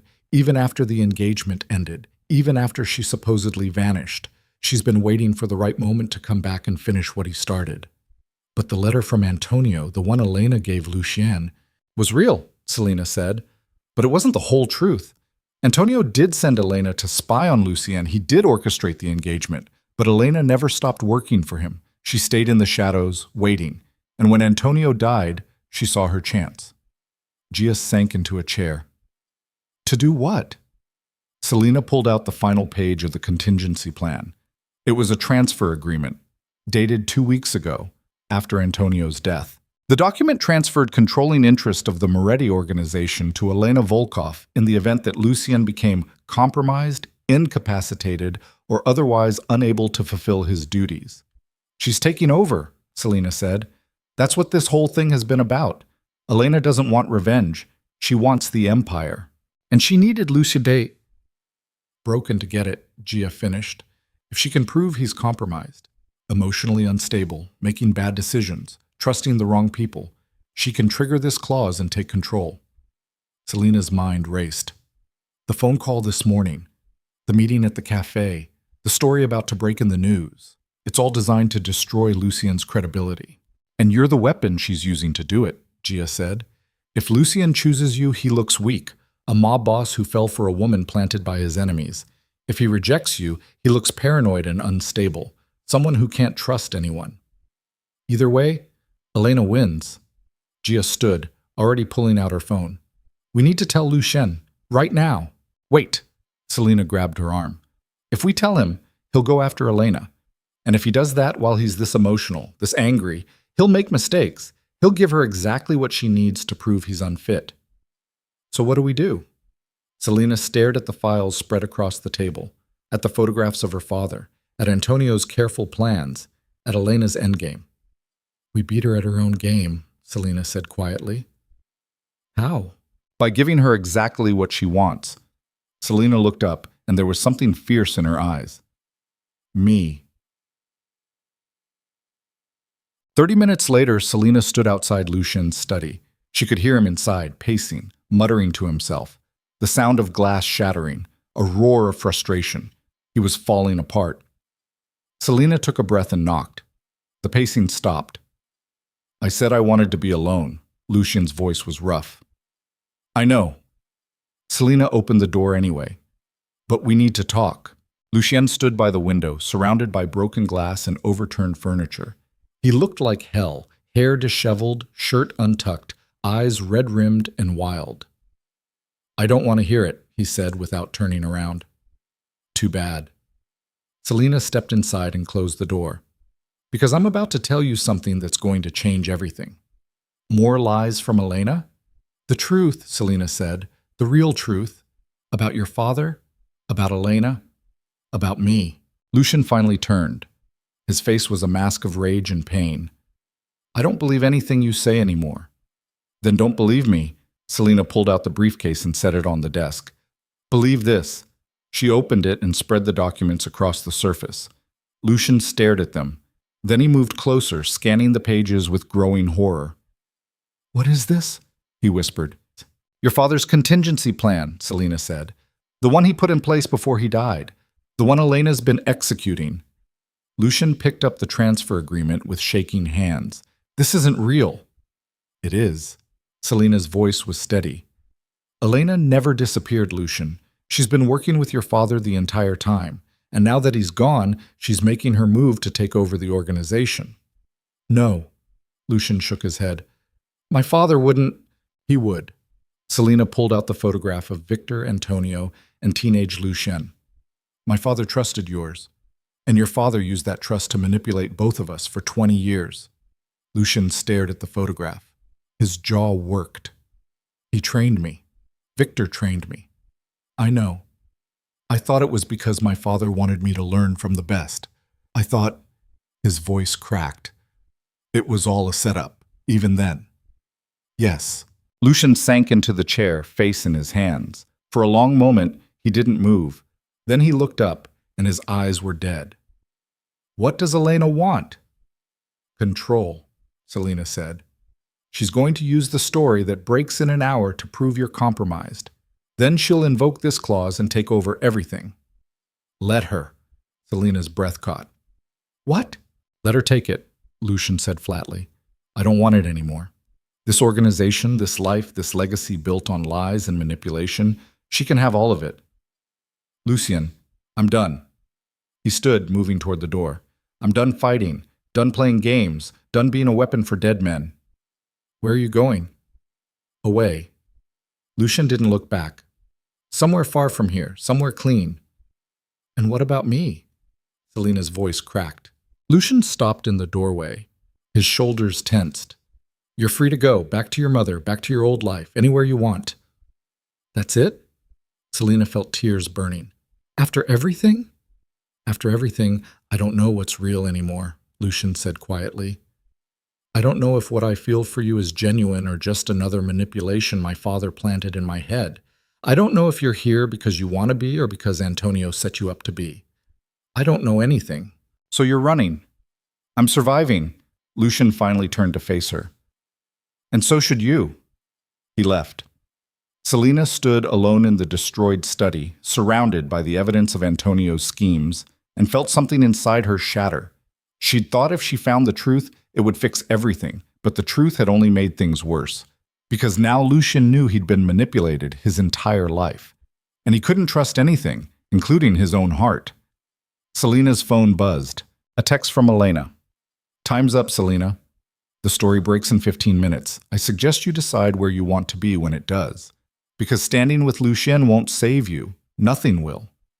Selena stared at the message. Then she made a decision. The press conference was held in a hotel ballroom downtown, packed with reporters, cameras, and the hungry buzz of people who smelled blood in the water. Elena stood at the podium, elegant and composed, flanked by lawyers and assistants. "Thank you all for coming on such short notice," Elena said.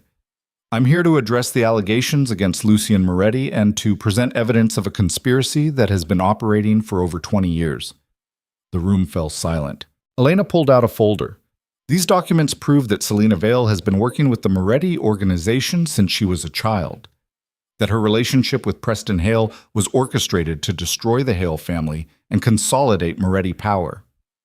She held up the photographs. The bank transfers. The guardianship agreement. "Selena Vale is not a victim," Elena said. "She's an accomplice. And Lucien Moretti is either complicit in this conspiracy or too compromised to lead the organization he inherited." The reporters erupted with questions. Elena raised a hand for silence. "I am formally invoking my right, as outlined in Antonio Moretti's final directives, to assume control of the Moretti organization until such time as Lucien can prove his fitness to lead." More chaos. More questions. And then, from the back of the room, a voice cut through the noise. "That's an interesting story." Everyone turned. Selena stood in the doorway, dressed in a simple black dress, hair pulled back, looking calm despite the storm raging inside her. "Selena Vale," Elena said, a flicker of surprise crossing her face. How kind of you to join us. I wouldn't miss it. Selena walked down the aisle between the reporters, every eye following her. Especially since you've been telling lies about me for the last hour. These are documented facts. Documented manipulations, Selena corrected. She reached the podium and turned to face the cameras. My name is Selena Vale, and yes, I was connected to the Moretti family through my father, but I didn't know that until 2 weeks ago. She pulled out her own folder. What Elena isn't telling you is that she's been working with Antonio Moretti for over a decade, that she never actually disappeared, that this entire situation, from Preston's bet to my relationship with Lucien, was orchestrated by Antonio as part of a plan to destroy the Hale family and transfer power to Elena after his death. Elena's composure cracked. That's a lie. Is it? Selena held up the contingency plan. Because I have Antonio's files, the real ones, not the edited version you've been showing people. She handed copies to the nearest reporters. In here you'll find evidence that Elena Volkov has been Antonio Moretti's partner for years, that she helped him orchestrate the scheme that destroyed the Hales, and that she's now trying to steal control of the Moretti organization by framing both Lucien and me as criminals. The room exploded. Reporters shouted questions. Cameras flashed.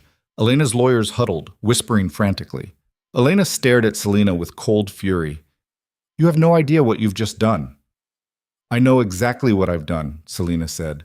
I've exposed you. You've signed your own death warrant, Elena hissed. You think releasing those files protects you? All you've done is paint a target on your back. The families that Antonio betrayed, the people he destroyed, they're all going to come for you now. And Lucien can't protect you. He's broken. Maybe, Selena said, but I'd rather die standing up than live on my knees. Elena's expression turned predatory. We'll see how long that lasts. She walked out, lawyers scrambling to follow. Selena stood at the podium facing the sea of reporters and cameras and forced herself to breathe. She'd just declared war on one of the most dangerous women in the criminal underworld. She'd exposed secrets that powerful people had killed to keep hidden, and she'd done it all without Lucien's protection. But she'd told the truth, and that had to count for something. Selena made it back to the estate just before midnight. The place was quiet, too quiet. Most of the staff had disappeared. The security detail had thinned. Even Gio was gone, leaving only a note that said, "Stay safe. I'll call when I can." Selena walked through the empty halls, exhaustion pulling at every step. She found Lucien in the garden, sitting on a stone bench beneath the stars. He didn't look up when she approached. "I saw the press conference," he said quietly.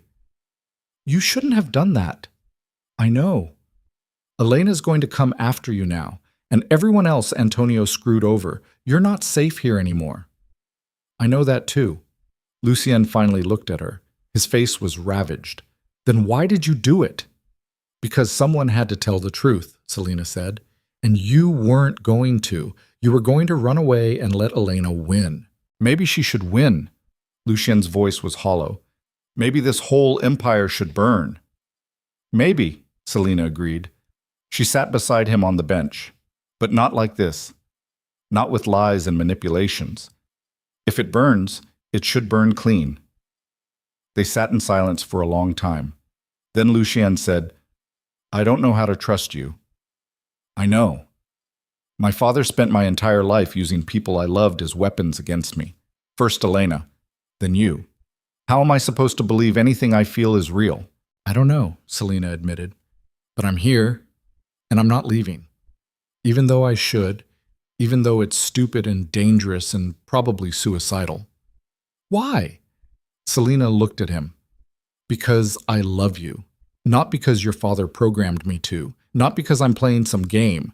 I just do." Lucien's jaw worked. "That might not be enough." "I know," Selena whispered, "but it's all I have." Lucien closed his eyes. A single tear tracked down his cheek. "I'm so tired," he said. "I know. I don't know how to fix this." "You don't have to fix it tonight." Selena took his hand. "You just have to survive it." Lucien's fingers tightened around hers.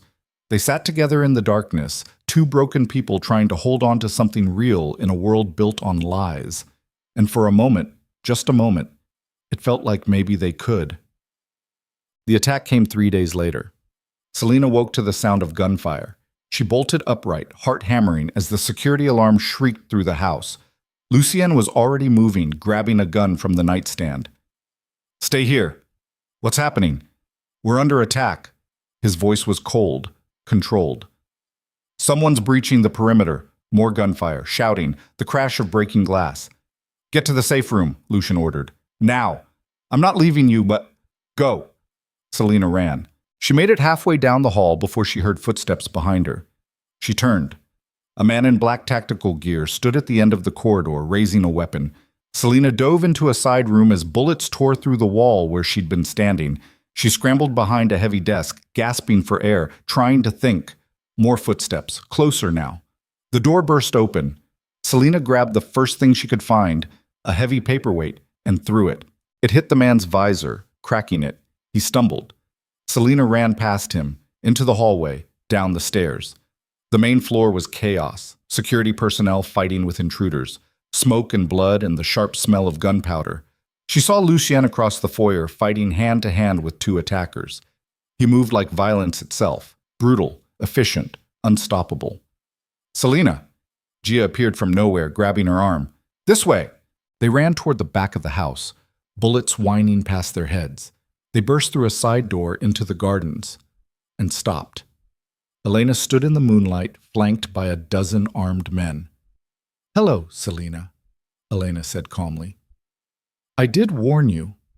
Gia raised her gun, but one of Elena's men was faster. He shot the weapon out of her hand. Gia cried out, clutching her wrist.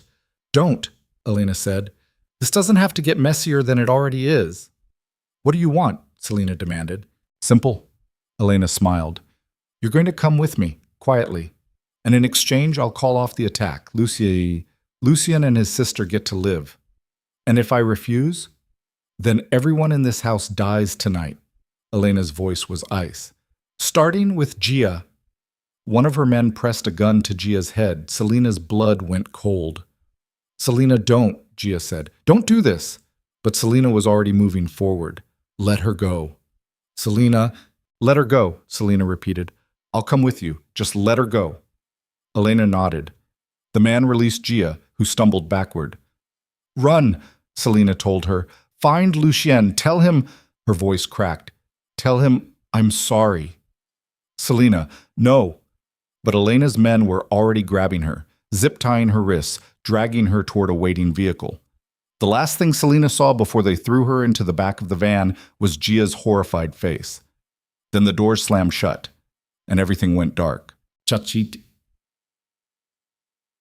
When Selena came to, she was in a concrete room with no windows. Her head throbbed. Her wrists were bound behind her back to a metal chair. The air was cold and damp. A door opened. Elena walked in, followed by a man Selena didn't recognize, older, gray-haired, with cold eyes and a surgical scar running down his neck.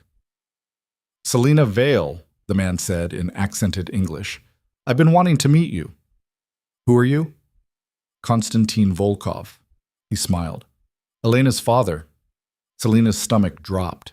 "I understand you've been causing problems for my daughter," Konstantin continued. "Exposing secrets, making accusations."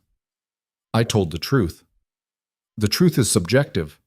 Konstantin circled her slowly. "Antonio Moretti was my business partner for 30 years. We built an empire together, and then he betrayed me." "He used your daughter," Selena said. "He used everyone." Konstantin stopped in front of her. "Including you. Including his own son. But Antonio's dead now, and his debts have come due." "What do you want from me?" "Leverage," Konstantin said simply. "Lucien Moretti still controls assets I need, and he's proven difficult to negotiate with. But he'll negotiate for you." "He won't." "Oh, I think he will," Konstantin nodded to Elena. "Show her." Elena pulled out a phone and held it up. On the screen was a live feed. Lucien surrounded by armed men on his knees with a gun to his head. "No," Selena whispered. "Your lover is currently deciding whether to sign over control of the Moretti organization or watch you die," Konstantin said. "What do you think he'll choose?" Selena stared at the screen, at Lucien's face, bloody, exhausted, but still defiant. "He'll fight," she said. He'll never surrender. Then you'll both die, Constantine said pleasantly. And I'll take the organization anyway. He walked toward the door. You have 1 hour to convince him to cooperate. After that, Elena will kill you. And then we'll kill him. And then we'll hunt down everyone who ever carried the Moretti name. He left. Elena stayed, leaning against the wall, arms crossed. I told you, she said. You should have run when you had the chance. Why are you doing this? Selena asked. Antonio's dead. You won. Why do you need to destroy Lucien too? Because he destroyed me first. Elena's voice was quiet, bitter. He humiliated me, threw me away like garbage, made me into a ghost for a decade. Because his father manipulated both of you. I don't care about the reasons, Elena said. I care about the results. And the result is that Lucien Moretti took everything from me. My reputation, my future, my chance at a real life. So you became exactly what he thought you were, Selena said. A betrayer, a liar, a monster. Elena's expression hardened. I became a survivor, and I learned that mercy is a weakness. Then you've already lost, Selena said quietly, because you're so focused on revenge that you've forgotten how to be human. Better to be a monster than a victim. You're both, Selena said, and you don't even see it. Elena's hand twitched toward the gun at her hip. Then she stopped, took a breath. 57 minutes left. I suggest you spend them thinking about what you're going to say to convince Lucien to save your life. She left. Selena sat alone in the cold room, wrist burning, head pounding. On the phone screen, still propped on the table, she could see Lucien. He was staring at the camera, at her. And in his eyes, she saw something that broke her completely. Resignation. He'd already made his choice, and it wasn't going to save either of them. 49 minutes left. Selena twisted her wrists against the zip ties, feeling the plastic bite into her skin. Blood trickled down her palms, warm and slick. The pain sharpened her focus. She stared at the phone screen propped on the table. Lucien hadn't moved. Still on his knees, still surrounded. The gun pressed to his temple looked almost casual, like the man holding it had done this 1,000 times before. Probably had. Selena's breath came in short bursts. Her ribs ached from where they'd thrown her into the van. Her vision swam at the edges. But her mind was clear. She'd spent her entire life being small, being careful, being whatever other people needed her to be so they wouldn't hurt her. That version of herself died in that ballroom 2 weeks ago. The woman sitting in this chair, wrists bound, head bleeding, staring at the man she loved about to die, wasn't the same person who'd held that bouquet with trembling hands. This version knew how to fight. Selena tested the chair's bolts, old, rusted. The concrete floor beneath was cracked. She had an idea, a stupid, desperate, probably won't work idea. But it was better than sitting here waiting to die. 37 minutes left. The door opened. Elena walked in carrying a bottle of water and a first aid kit. She set both on the table without a word. Thirsty? Elena asked. Go to hell. You know what the interesting thing is about you, Selena? Elena pulled up a second chair and sat backwards on it, arms draped over the backrest. You actually believe you're different from me. I am different from you. Are you? Elena's smile was razor thin. We both fell in love with a man who was incapable of trusting us. We both got used as pawns in someone else's game. We both made choices we can't take back. The difference is I didn't betray him, Selena said. Neither did I. Not at first. Elena's expression hardened. I did exactly what Antonio told me to do. I played my part perfectly. And Lucien destroyed me for it anyway. Because he didn't know it. He didn't want to know, Elena interrupted. That's the truth you keep refusing to see. Lucien could have questioned his father, could have investigated, could have trusted me enough to ask for my side of the story. But he didn't. Because deep down, he wanted an excuse to push me away. Her voice dropped. Just like he's doing to you now. Selena's throat tightened. That's not true. Isn't it? Elena gestured at the phone screen. Look at him. He's already accepted that you're both going to die. He's not fighting, not negotiating. He's just kneeling there, waiting for it to be over. He's thinking, planning. He's giving up. Elena stood. And when this is over, when you're both dead, he'll finally be free of the burden of caring about someone. That's what he really wants. To be alone. To never have to trust anyone again. She moved toward the door. 25 minutes, Selena. You might want to say goodbye. Elena left. Selena stared at the screen. Lucien's eyes were closed now. His lips moved, talking to himself, maybe. Or praying. No, not praying. Lucien didn't believe in that. He was counting. Selena's pulse quickened. She knew that look. She'd seen it before, in the garden the night Preston showed up drunk and furious, right before Lucien moved with terrifying precision to end the threat. He wasn't giving up. He was waiting. And if he was waiting, that meant he had a plan, which meant Selena needed to have one too. 18 minutes left. Selena had worked the chair loose from the floor. The bolts were stripped, barely holding. One good shove and it would come free. But her wrists were still bound. And even if she got the chair loose, she was locked in a concrete room with no weapons and no idea where she was. She needed leverage. Her eyes landed on the first aid kit Elena had left behind. Inside was standard medical supplies, bandages, antiseptic, tape, and scissors. Small surgical scissors, but scissors nonetheless. Selena twisted until she could hook the edge of the kit with her fingertips. She dragged it closer, millimeter by millimeter, sweat dripping down her face. Finally, she managed to flip it open. The scissors tumbled out.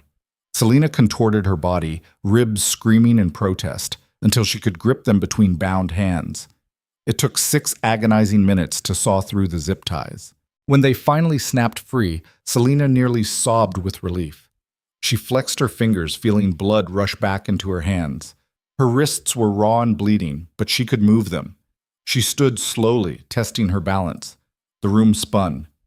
She braced herself against the wall until it steadied. 11 minutes left.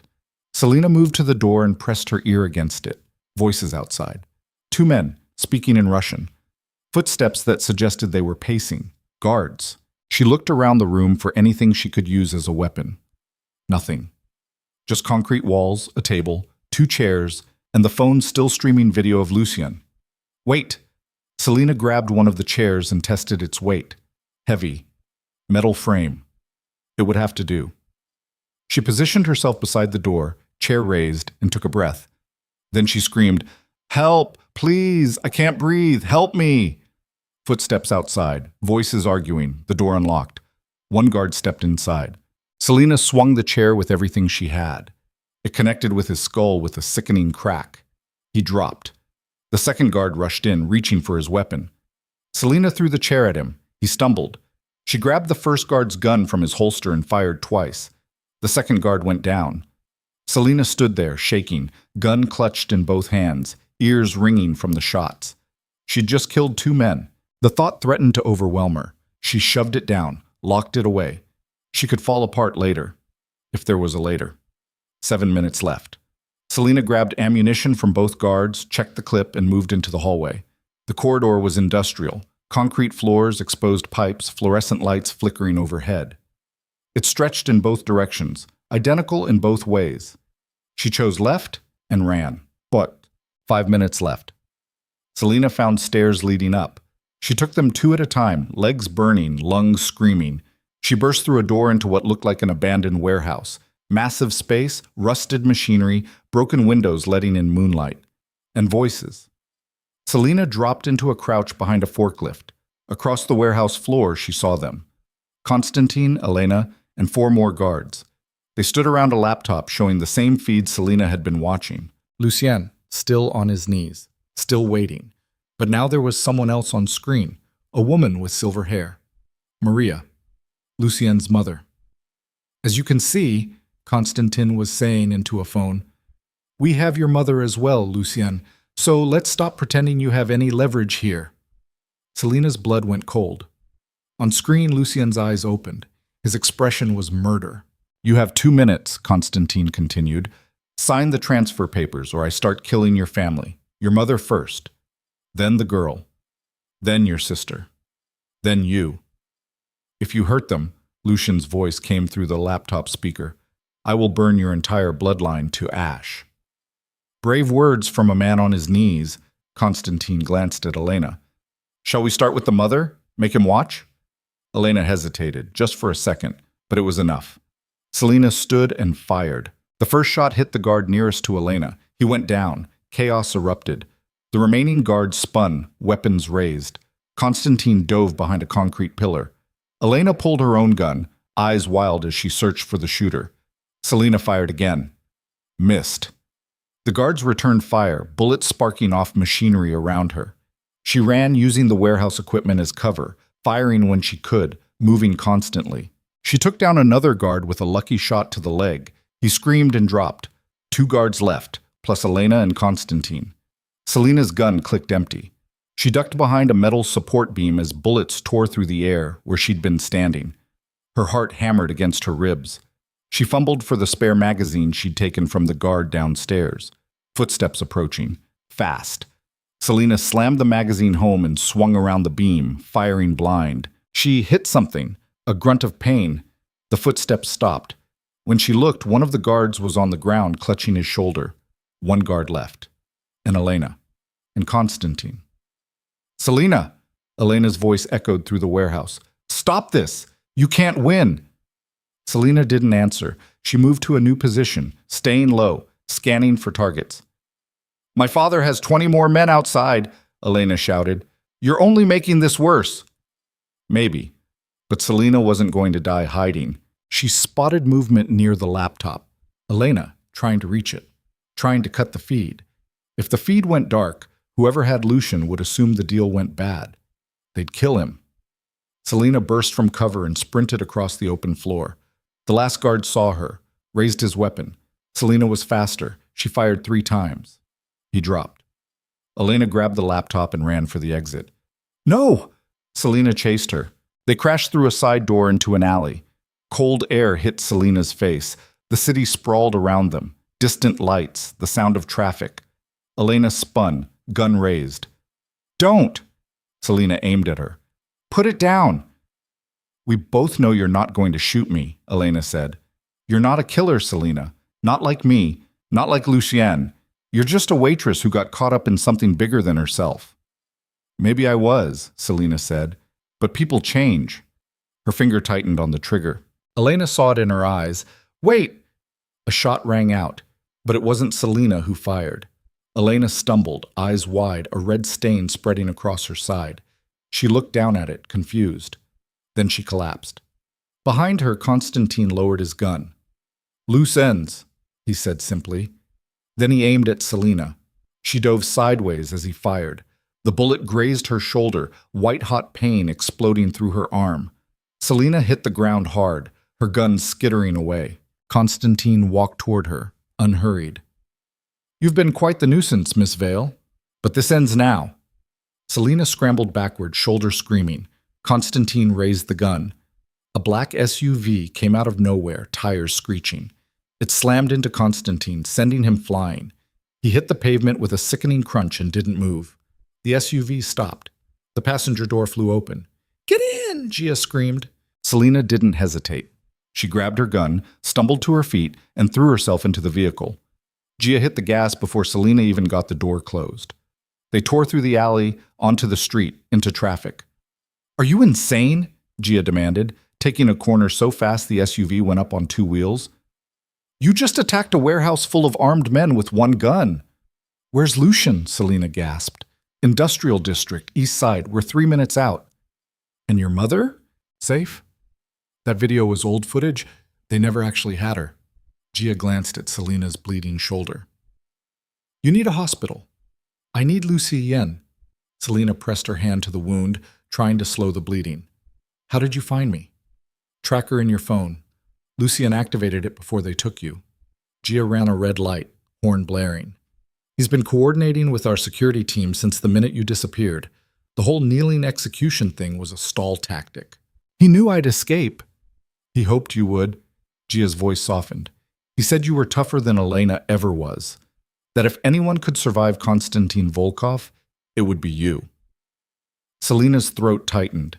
They turned into an industrial park, warehouses and shipping containers, and the smell of diesel fuel.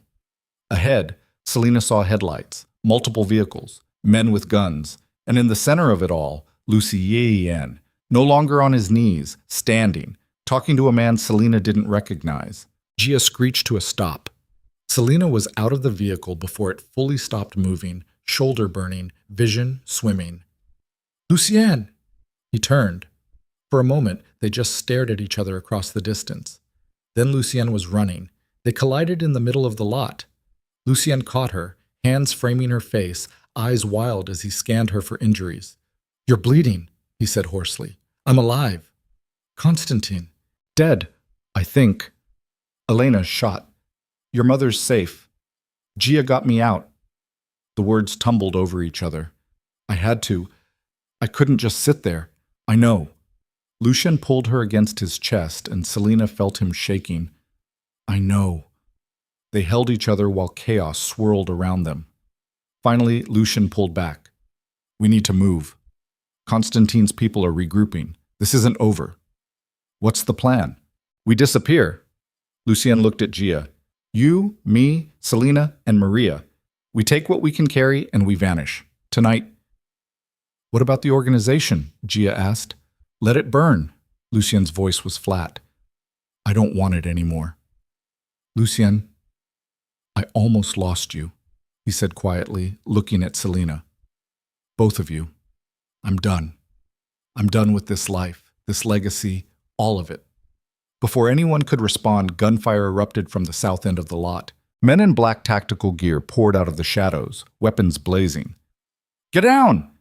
Lucien shoved Selena behind a shipping container as bullets tore through the air. Gia returned fire, as did Lucien's security team. The night exploded into chaos, muzzle flashes, shouting, the metallic smell of blood and gunpowder. Selena pressed herself against the container, heart hammering. This was it, the final confrontation, all of Constantine's forces converging on them at once. They were outnumbered 3-1. Lucien dropped beside her, reloading with practiced efficiency. "Stay here." "Where are you going?"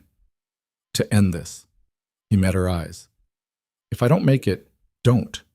"If I don't make it," Lucien repeated firmly, "Gia knows where to take you. Money, new identities, everything you need to disappear." "I'm not leaving you." "Selena, no." She grabbed his shirt. "We survive this together or we don't survive at all." Lucien stared at her. Then slowly, he nodded. "Together," he said. He handed her a gun. "Stay close. Stay low. And for the love of God, don't do anything stupid." "Too late for that." Lucien almost smiled. They moved as one, weaving through the shipping containers, taking out targets as they appeared. Selena's shoulder screamed with every shot, but she pushed through the pain. Gia covered their flank, taking down 3 men with cold precision. They made it to the center of the lot, where Lucien's SUV was parked. Maria was inside, safe behind bulletproof glass. "We need to get her out of here," Gia shouted over the gunfire. "Working on it." Lucien fired twice. 2 bodies dropped, but more kept coming. Wave after wave. Constantine must have called in every favor he had, every soldier in his organization. They were trying to wipe out the Morettis completely. Selena's gun clicked empty. She ducked behind the SUV to reload, hands shaking. That's when she saw him. A man she recognized from the warehouse, one of Constantine's lieutenants. He was circling wide, trying to flank them. And he had a grenade. "Lucien!" But her warning came too late. The lieutenant threw it. The grenade arced through the air in slow motion, landing near Gia's position. "No!" Lucien dove. He grabbed Gia and threw her clear just as the grenade detonated. The explosion was deafening, fire and smoke and shrapnel tearing through the air. Selena screamed Lucien's name, but she couldn't hear her own voice. When the smoke cleared, Lucien was on the ground, not moving. Blood pooled beneath him. Gia was crawling toward him, face streaked with dirt and tears. And the gunfire had stopped. Constantine's forces stood in a semicircle, weapons raised, waiting. From the shadows, a figure emerged. Not Constantine. He was dead, but someone else. Someone who moved with the same cold authority. A woman, mid-40s, sharp-eyed, brutal. "Irina Volkov," Gia whispered. "Constantine's sister." Irina surveyed the scene with dead eyes. "You killed my brother, my niece, half my men." "They attacked us," Selena said, moving to kneel beside Lucien. He was breathing, but barely. Shrapnel in his side. Blood everywhere. It doesn't matter who started it, Irina said. It matters who ends it. She raised her hand, every weapon in the lot aimed at them. Any last words? Selena looked at Lucien, at Gia, at Maria in the SUV. This was it, the end. They'd fought so hard, survived so much, and it still wasn't enough. Selena closed her eyes, waiting for the shots. The sound of helicopter rotors filled the air. Everyone looked up. 3 choppers appeared from the darkness, spotlights blazing, military grade. A voice boomed through a loudspeaker. Federal Bureau of Investigation, drop your weapons. You are surrounded. Chaos erupted again. Constantine's forces scattered. Some dropped their guns and ran. Others returned fire at the helicopters. Federal agents rappelled down tactical gear, moving with lethal efficiency. In the confusion, Selena grabbed Lucien under the arms. Help me! Gia took his other side. Together, they dragged him toward the SUV. Maria threw open the door. Get him inside! They hauled Lucien into the back seat. Maria pressed her hands to his wound, trying to stop the bleeding. Drive, Gia shouted. The SUV roared to life. They tore out of the lot, bullets sparking off the armored exterior. Federal agents and Volkov soldiers locked in battle behind them. Selena looked back through the rear window. She saw Irina Volkov standing in the center of the chaos, still as a statue, watching them escape. Their eyes met across the distance. It wasn't over. Irina's expression promised that. But they were alive. For now. They made it to a safe house on the outskirts of the city, a nondescript building Lucien had set up years ago for emergencies exactly like this. Gia pulled the SUV into the underground garage. They carried Lucien inside, laying him on a table while Maria worked to remove the shrapnel. I need supplies, Maria said. Medical kit, antiseptic, thread. Selena and Gia scrambled to gather everything. For the next 2 hours, Maria worked with steady hands, removing fragments of metal from her son's side, stitching him closed, fighting to keep him alive. Selena stood against the wall, watching, covered in blood. Lucien's, her own. She didn't know anymore. Her shoulder throbbed. Her hands shook. Her mind kept replaying the explosion, the gunfire, Irina's cold eyes promising death. Finally, Maria stepped back. He'll live, but he needs rest, real medical care. We can't go to a hospital, Gia said. Federal agents are looking for us. So are the Volkovs. Then we run, Maria said. Tonight, as far as we can get. She looked at Selena. You should go too, separately. This family has already cost you enough. No, Selena said. Selena? I said no. Selena moved to the table where Lucien lay, pale and unconscious. I'm not leaving him. I'm not running. Not anymore. You'll die if you stay, Maria said quietly. Maybe. Selena took Lucien's hand, his skin cold. But I'll die anyway if I leave. Just slower, emptier. She looked at Maria. Your husband spent 20 years manipulating everyone around him, using people like chess pieces, and it destroyed your family, drove Lucien to the edge, almost killed all of us. I know, but you're doing the same thing right now, Selena continued, telling me to leave, to run, to save myself. You're making choices for me instead of letting me choose. Maria's eyes filled with tears. I'm trying to protect you. I don't need protection, Selena said. I need a chance, a real chance, with Lucien, with this family, whatever that looks like. She squeezed Lucien's hand. I know the odds, I know the risks, I know the Volkovs will come for us again. I know the feds want to bring down the organization. I know it's going to be ugly and dangerous and maybe impossible. Her voice strengthened. But I'm choosing this. I'm choosing him. And nobody, not you, not Elena, not the entire criminal underworld, gets to take that choice away from me. The room was silent. Then Gia said, She's right.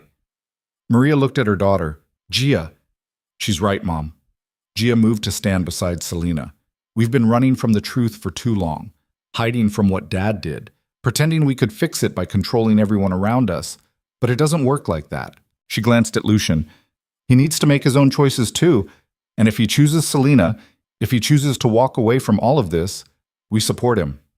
Maria's face crumpled. I just want my children safe.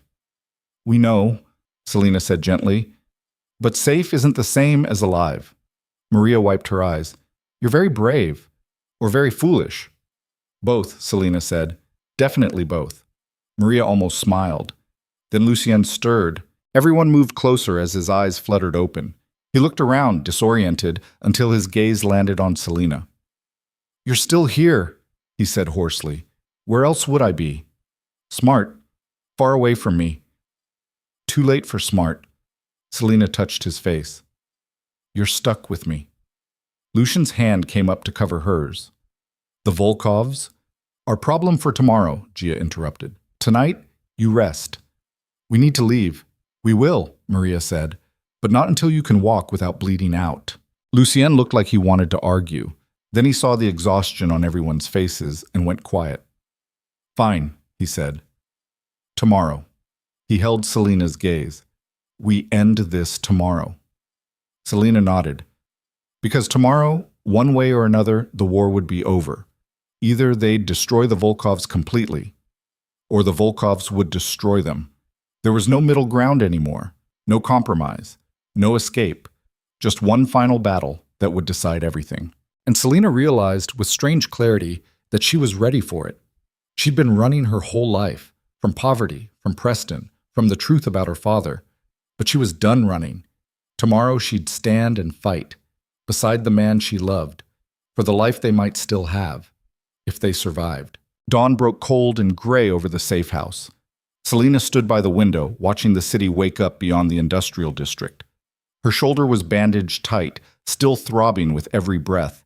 She'd gotten maybe 2 hours of sleep, sprawled in a chair beside Lucien's bed, jolting awake every time he stirred. Behind her, she heard movement. Lucien sat up slowly, wincing as the stitches pulled. Maria rushed over, trying to push him back down.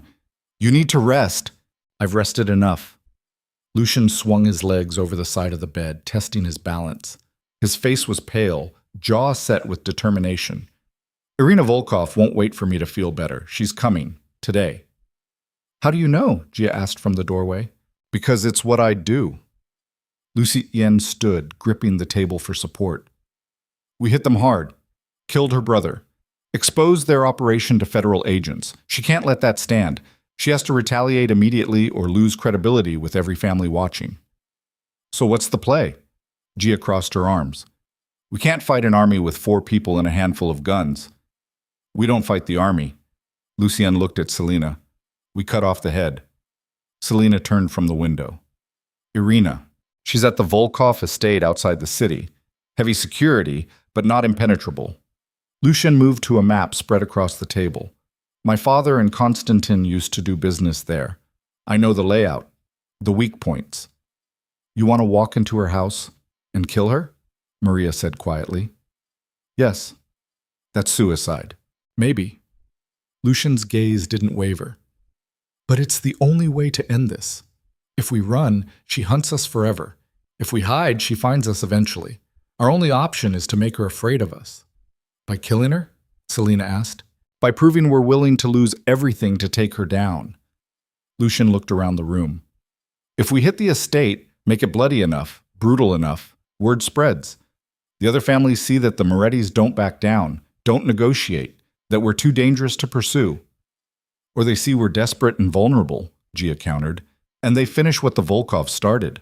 That's the risk, Lucien admitted, but I'd rather die fighting than spend the rest of my life looking over my shoulder. The room fell silent. Then Selena said, I'm in. Everyone looked at her. You don't have to do this, Lucien said carefully. You can walk away, right now. Take the money, the new identity. Disappear. Be safe. I'm done being safe, Selena said. Safe is what got me engaged to Preston. Safe is what kept me working dead-end jobs and pretending I was happy. Safe is just another word for invisible. She moved to the table, studying the map. If we're doing this, we do it smart. What's the timeline? Lucien stared at her for a long moment. Then he smiled, tired but real. We move at nightfall, he said. Irina will expect us to come in force during daylight, trying to overwhelm security. So we do the opposite, small team, after dark.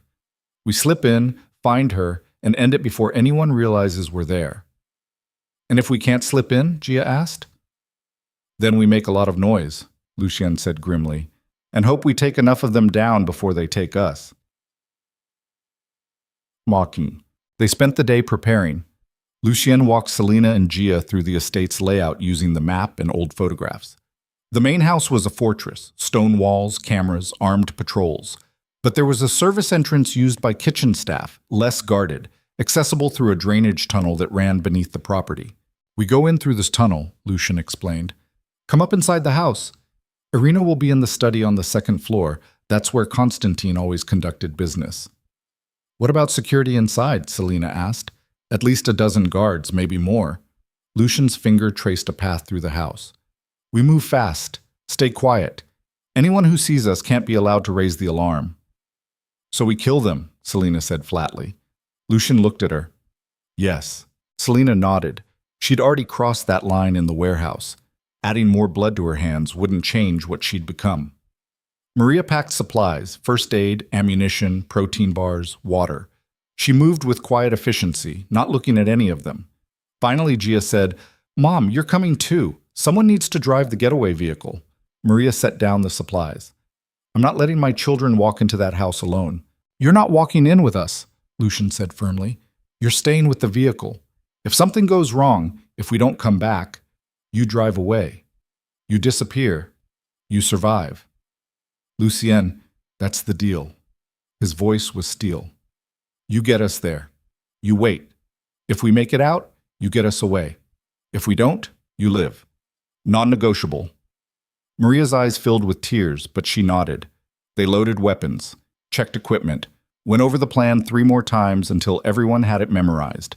As the sun began to set, they gathered by the SUV. "Last chance to change your mind," Lucien said, looking at Selena. "Stop asking me that," Selena said. "I'm here. I'm staying. We end this together." Lucien pulled her close, mindful of her injured shoulder. "I don't deserve you." "Probably not." Selena looked up at him. "But you're stuck with me anyway." He kissed her, soft, careful, tasting of coffee and desperation. When they pulled apart, Gia made a gagging sound. "Can you two be disgustingly in love after we survive the night?" "No promises," Lucien said. They climbed into the SUV. Maria drove. No one spoke as they left the city behind, heading into the countryside where the Volkov estate waited like a cancer in the darkness. They parked 2 miles away, hidden in a cluster of trees. Maria killed the engine. "You have 3 hours. If you're not back by then, I'm assuming the worst." "We'll be back," Lucien said. He handed Maria a phone. "If something happens, if federal agents show up or if you see Volkov reinforcements, you call this number. It'll trigger an anonymous tip to the FBI about the estate's location. Let them clean up the mess." Maria took the phone with trembling hands. "Be careful." "Always." Lucien, Selena, and Gia moved through the trees, staying low, using the darkness as cover. The estate loomed ahead, lights blazing from windows, the stone walls gray and menacing. They reached the drainage tunnel entrance, a rusted grate covered in vines. Lucien pried it open, the metal screaming in protest. They froze, listening. No alarms, no shouts, no movement. They slipped inside. The tunnel was narrow, damp, and smelled like rot. Water trickled along the bottom, icy cold against their boots. Selena's shoulder throbbed with every step, but she bit down on the pain and kept moving. After what felt like an hour, but was probably only 10 minutes, they reached another grate. Through it, Selena could see a basement storage room. Empty, dark. Lucien forced the grate open from the inside. They climbed through, weapons drawn, moving like shadows. The house was quiet. Too quiet. "Something's wrong," Gia whispered. "Stay alert," Lucien said. They moved through the basement, up a servant's staircase, into the main level of the house, and stopped. Bodies. 3 guards, dead on the floor, throats slit, blood pooling beneath them. "We're not the only ones who came to kill Irina," Selena breathed. A door slammed above them, gunshots, shouting. The house erupted into chaos. "Move!" Lucien sprinted toward the stairs.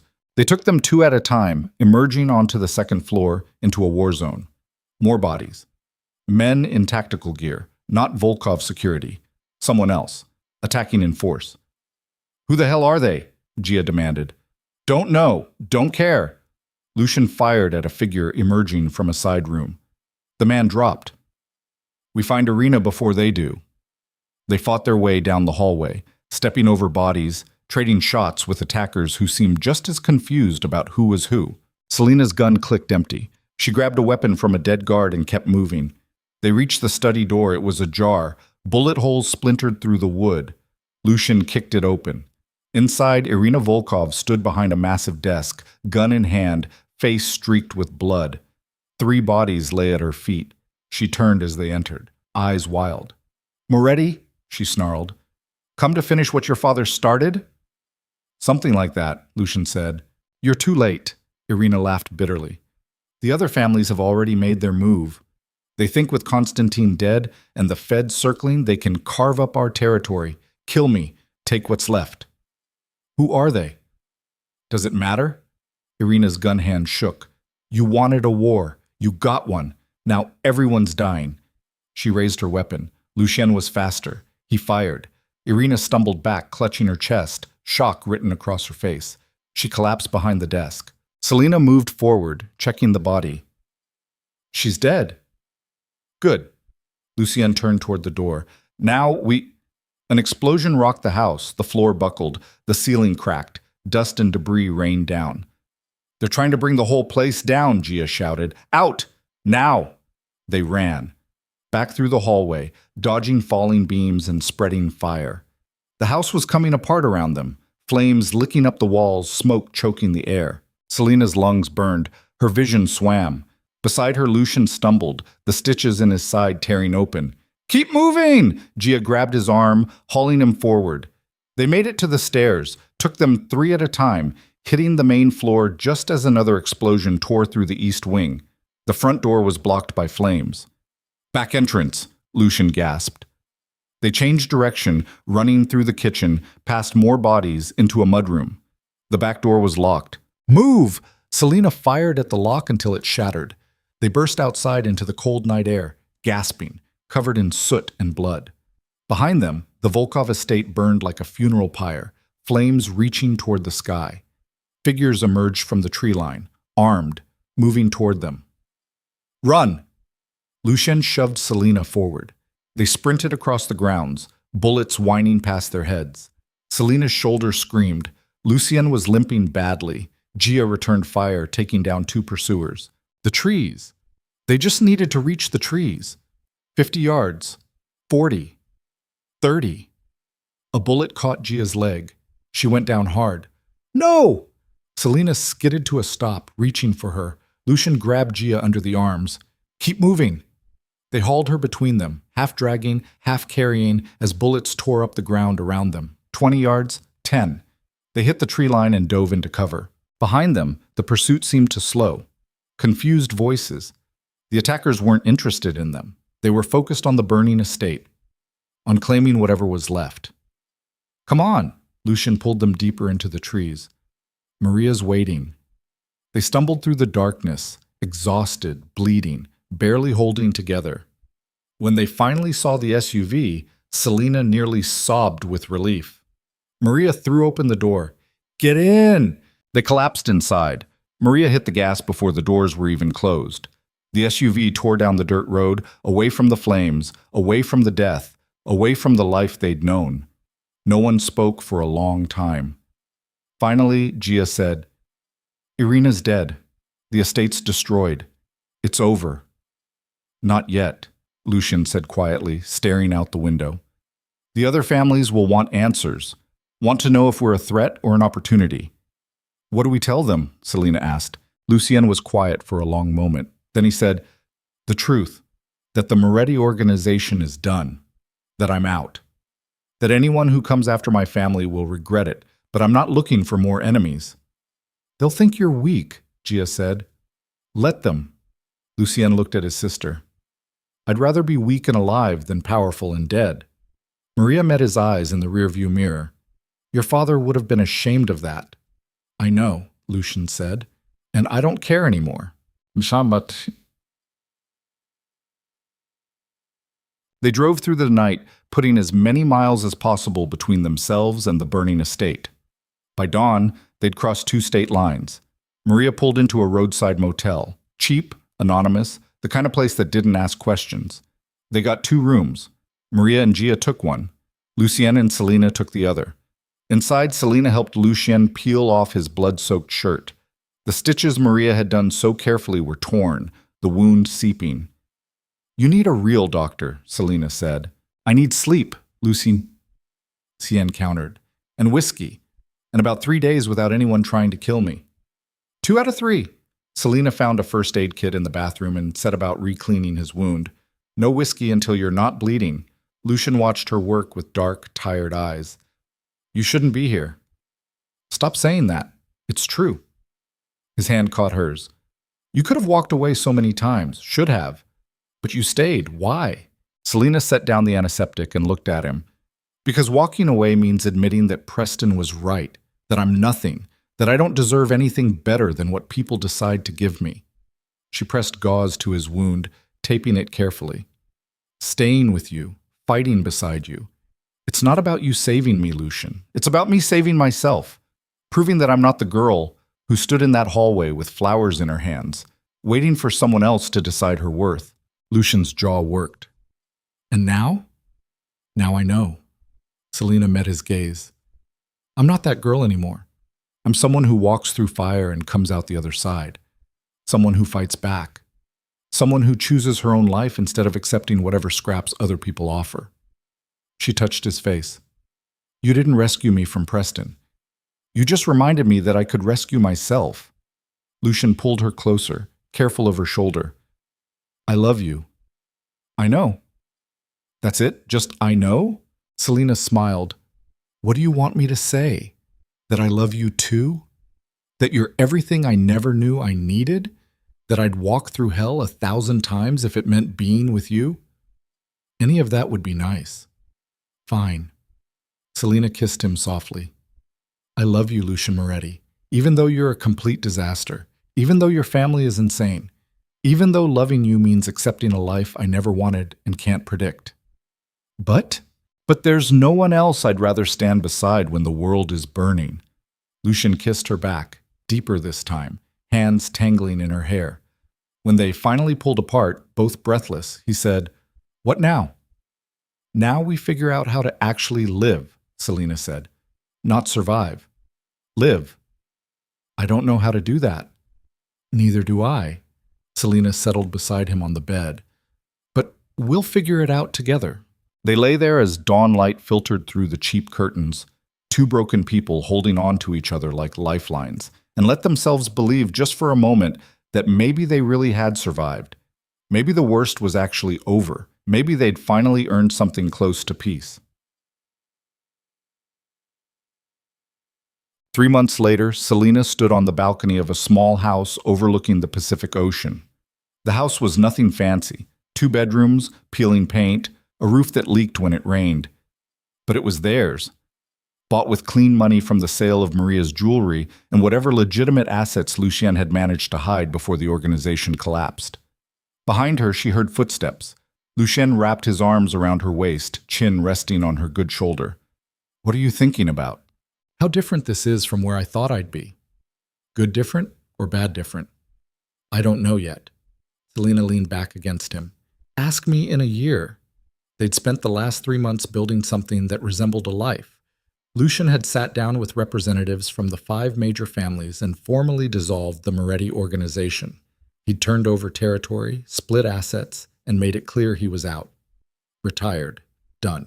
Some believed him, some didn't. But no one had come after them yet. Gia had taken a job as a security consultant for a tech company in Seattle, using her experience in less than legal ways.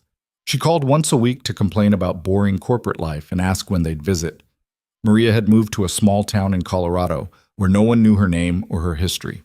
She was learning to paint, learning to exist without the weight of the Moretti name. And Selena and Lucien had landed here, a tiny beach town in Northern California where the biggest drama was whether the local diner would finally fix their espresso machine. "I got a job," Selena said. Lucien pulled back slightly. "What?" A job. At the library in town, part-time, shelving books, helping with story hour for kids. She turned to look at him. It's not glamorous. The pay is terrible, but it's mine. Lucian smiled. You hate reading. I don't hate it. I just never had time for it. Selena shrugged. I figure I should try. See what I've been missing. When do you start? Monday. Then I guess I should figure out what I'm going to do with my days, Lucian said. You could try being boring, Selena suggested. Take up woodworking, learn to surf, plant a garden. I don't know how to do any of those things. Neither do I. Selena grinned. We'll be terrible at it together. They stood on the balcony, watching the sun set over the water. And for the first time in months, Selena felt something close to calm. It wouldn't last forever. She knew that. The past had a way of catching up, and there were still people out there who remembered the Moretti name, who might decide that Lucian's retirement was an opportunity or a threat. But tonight, in this moment, they were safe, and that was enough. 6 months after that, Selena found out she was pregnant. She stared at the test for a long time, sitting on the bathroom floor of their small house, trying to process what this meant. A baby. A life they'd created in the wreckage of everything they'd destroyed. She heard Lucien come home, heard him call her name. In here, she said. He appeared in the doorway, took one look at her face, and went pale. What's wrong? Selena held up the test. Lucien stared at it, then at her, then back at the test. Oh, he said quietly. Yeah. He sank down beside her on the floor. Are you okay? I don't know. Selena's voice shook. I don't know how to be a mother. I don't know how to raise a kid in a world where people might still come after us. I don't know if we're even stable enough for this. We're not, Lucien said. We're barely holding it together as it is. That's not reassuring. I'm not trying to reassure you. He took her hand. I'm trying to be honest. We're a mess, Selena, both of us. We have no idea what we're doing, and bringing a kid into this is probably insane. But I've spent my whole life doing what made sense, following my father's plans, building an empire I didn't want, and it almost destroyed me. He looked at her. Maybe it's time to do something that doesn't make sense. Something terrifying and impossible and completely outside of anything we know how to handle. Selena felt tears sliding down her face. You want to keep it. I want whatever you want, Lucien said. But, yeah, I do. Selena closed her eyes, thought about the life growing inside her, thought about everything that could go wrong. Then she thought about everything that already had gone wrong and how they'd survived it anyway. Okay, she whispered. Okay. Lucien pulled her close, and they sat together on the bathroom floor, holding on to each other while the future crashed toward them like a wave. Their daughter was born on a rainy October morning 8 months later. 7 pounds, dark hair, lungs that could wake the entire hospital. Selena held her for the first time and felt something fundamental shift inside her chest. This tiny, screaming creature was hers. Theirs. A piece of themselves that existed independent of all the violence and trauma that had brought them together. She's perfect, Lucien whispered, staring at his daughter with something close to awe. She's loud, Selena corrected. But she was smiling. They named her Vera, after Victor, Selena's father, whose death had set everything in motion 20 years earlier. It felt right, a way of honoring the past without being trapped by it. Maria came to visit a week after Vera was born, bearing gifts and tears and a fierce determination to be the grandmother her own mother had never been. Gia showed up 2 weeks after that with a stuffed bear almost as big as the baby and a promise to teach Vera how to throw a punch as soon as she could walk. Not helping, Selena told her. She's going to need to know how to protect herself, Gia said. She's 3 weeks old. It's never too early to start planning. Despite everything, Selena laughed. They were a disaster of a family. Broken pieces held together by stubbornness and love and the shared experience of surviving hell. But they were a family, and that was more than Selena had ever expected to have. 2 years later, Selena stood in the same spot on the balcony where this phase of her life had truly begun. Vera was toddling around the living room behind her, babbling to herself in the strange language only 2-year-olds understood. Lucian was teaching a woodworking class at the community center 3 days a week. He was terrible at it, but the students didn't seem to mind. They came for the instruction and stayed for the stories about his former life that he carefully edited for civilian audiences. Selena had been promoted to assistant librarian. She spent her days surrounded by books and quiet, and people who had no idea about the life she'd lived before landing in this town. It was peaceful, almost boring, and Selena had never been more grateful for anything in her life. She heard the sliding door open behind her. "Hey," Lucien said, wrapping his arms around her waist. "Vera's asking for you. She wants the dragon book. She always wants the dragon book. She has excellent taste." Selena turned in his arms. Lucian looked older now, more gray in his hair, lines around his eyes, but also lighter. Like he'd been carrying a weight for so long he'd forgotten what it felt like to stand straight, and now he was finally remembering. "Do you ever miss it?" she asked quietly. "The power, the control, the empire." Lucian was quiet for a moment. "Sometimes," he admitted, "but then Vera laughs or you fall asleep reading on the couch, or I realize I haven't looked over my shoulder in 3 days, and I remember why we left. And I wouldn't go back for anything in the world." Selena kissed him. "Good answer." They stood together on the balcony, watching the sun set over the ocean, listening to their daughter sing to herself inside. The past would always be there. Selena knew that. The memories of Preston's betrayal, the violence of those final weeks, the people who died because of choices she and Lucian had made. But the past didn't own them anymore. They'd fought their way free, clawed their way out of the darkness, built something new from the ashes of everything they'd destroyed. And if that wasn't redemption, if that wasn't proof that people could change, could choose something better, then Selena didn't know what was. "Mama!" Vera's voice called from inside. "Dragon!" "Coming," Selena called back. She took Lucian's hand, and together they walked inside to read their daughter a story about brave heroes who fought monsters and found their way home. Because that's what they'd done. They'd fought the monsters, some external, some internal. They'd survived when they shouldn't have, and they'd found their way home, not to a place exactly, but to each other, to the family they'd built from broken pieces, to a life that was messy and imperfect and absolutely nothing like what either of them had imagined. But it was theirs. And after everything, after the lies and the manipulation and the blood and the fire, that simple truth was worth more than any empire, any revenge, any carefully constructed plan. They were alive. They were together.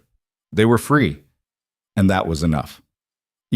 Years later, when Vera was old enough to ask questions, Selena and Lucian sat her down and told her the truth.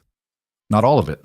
She was only 10, but enough that she understood her parents weren't ordinary people with ordinary pasts. "So you were like criminals?" Vera asked, eyes wide. "Your father was," Selena said carefully. "I was just trying to survive." "That's not true," Lucian corrected. "Your mother saved us, all of us. She walked into a burning building, fought people twice her size, and refused to let the darkness win." "Because you would have done the same for me," Selena said. "Maybe." Lucian smiled. "But you did it first." Vera processed this for a moment. Then she said, "Are the bad people still looking for you?" "No," Lucian said. "They gave up a long time ago. We're not worth chasing anymore." "Good," Vera nodded seriously. "Because I like it here, and I don't want to move." "We're not moving," Selena promised. "We're staying right here." And they did. They stayed in their small beach house with the leaking roof and peeling paint. They watched Vera grow into a fierce, brilliant young woman who inherited her mother's determination and her father's strategic mind, but learned to use both for something better than survival. They grew old together, gray hair and reading glasses and quiet mornings on the balcony watching the waves. They built a life that was simple and unremarkable and absolutely extraordinary in its ordinariness. Because after everything they'd been through, all the violence and betrayal and blood, the greatest act of defiance was choosing peace. Choosing each other. Choosing to believe that people weren't defined by their worst moments, but by what they did after. And every night, as Selena lay beside Lucian in the darkness, listening to the ocean outside and their daughter breathing in the next room, she thought about that moment in the hallway, The moment she'd stood frozen in a wedding dress, about to marry a man who'd treated her like a game. The moment a stranger appeared from the shadows and asked if she truly wanted to go through with it. And she remembered the choice she'd made, not to run toward Lucien necessarily, but to run away from a life that would have suffocated her slowly. That choice had led her here, to this small house, to this quiet life, to this man who'd learned to love without control, and this daughter who'd been born from hope instead of manipulation. It hadn't been easy, it hadn't been clean, but it had been worth it. Every scar, every nightmare, every moment of doubt and fear and desperate fighting, worth it. Because on the other side of all that darkness, she'd found something she never thought existed. A life that was truly hers. A love that wasn't built on lies. A future that didn't depend on anyone's permission. And that, more than any empire, any revenge, any carefully orchestrated plan, was the only victory that mattered.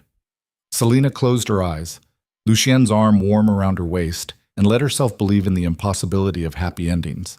Not perfect ones, not fairy tales, but real ones, messy and complicated and hard-won. The kind you had to fight for.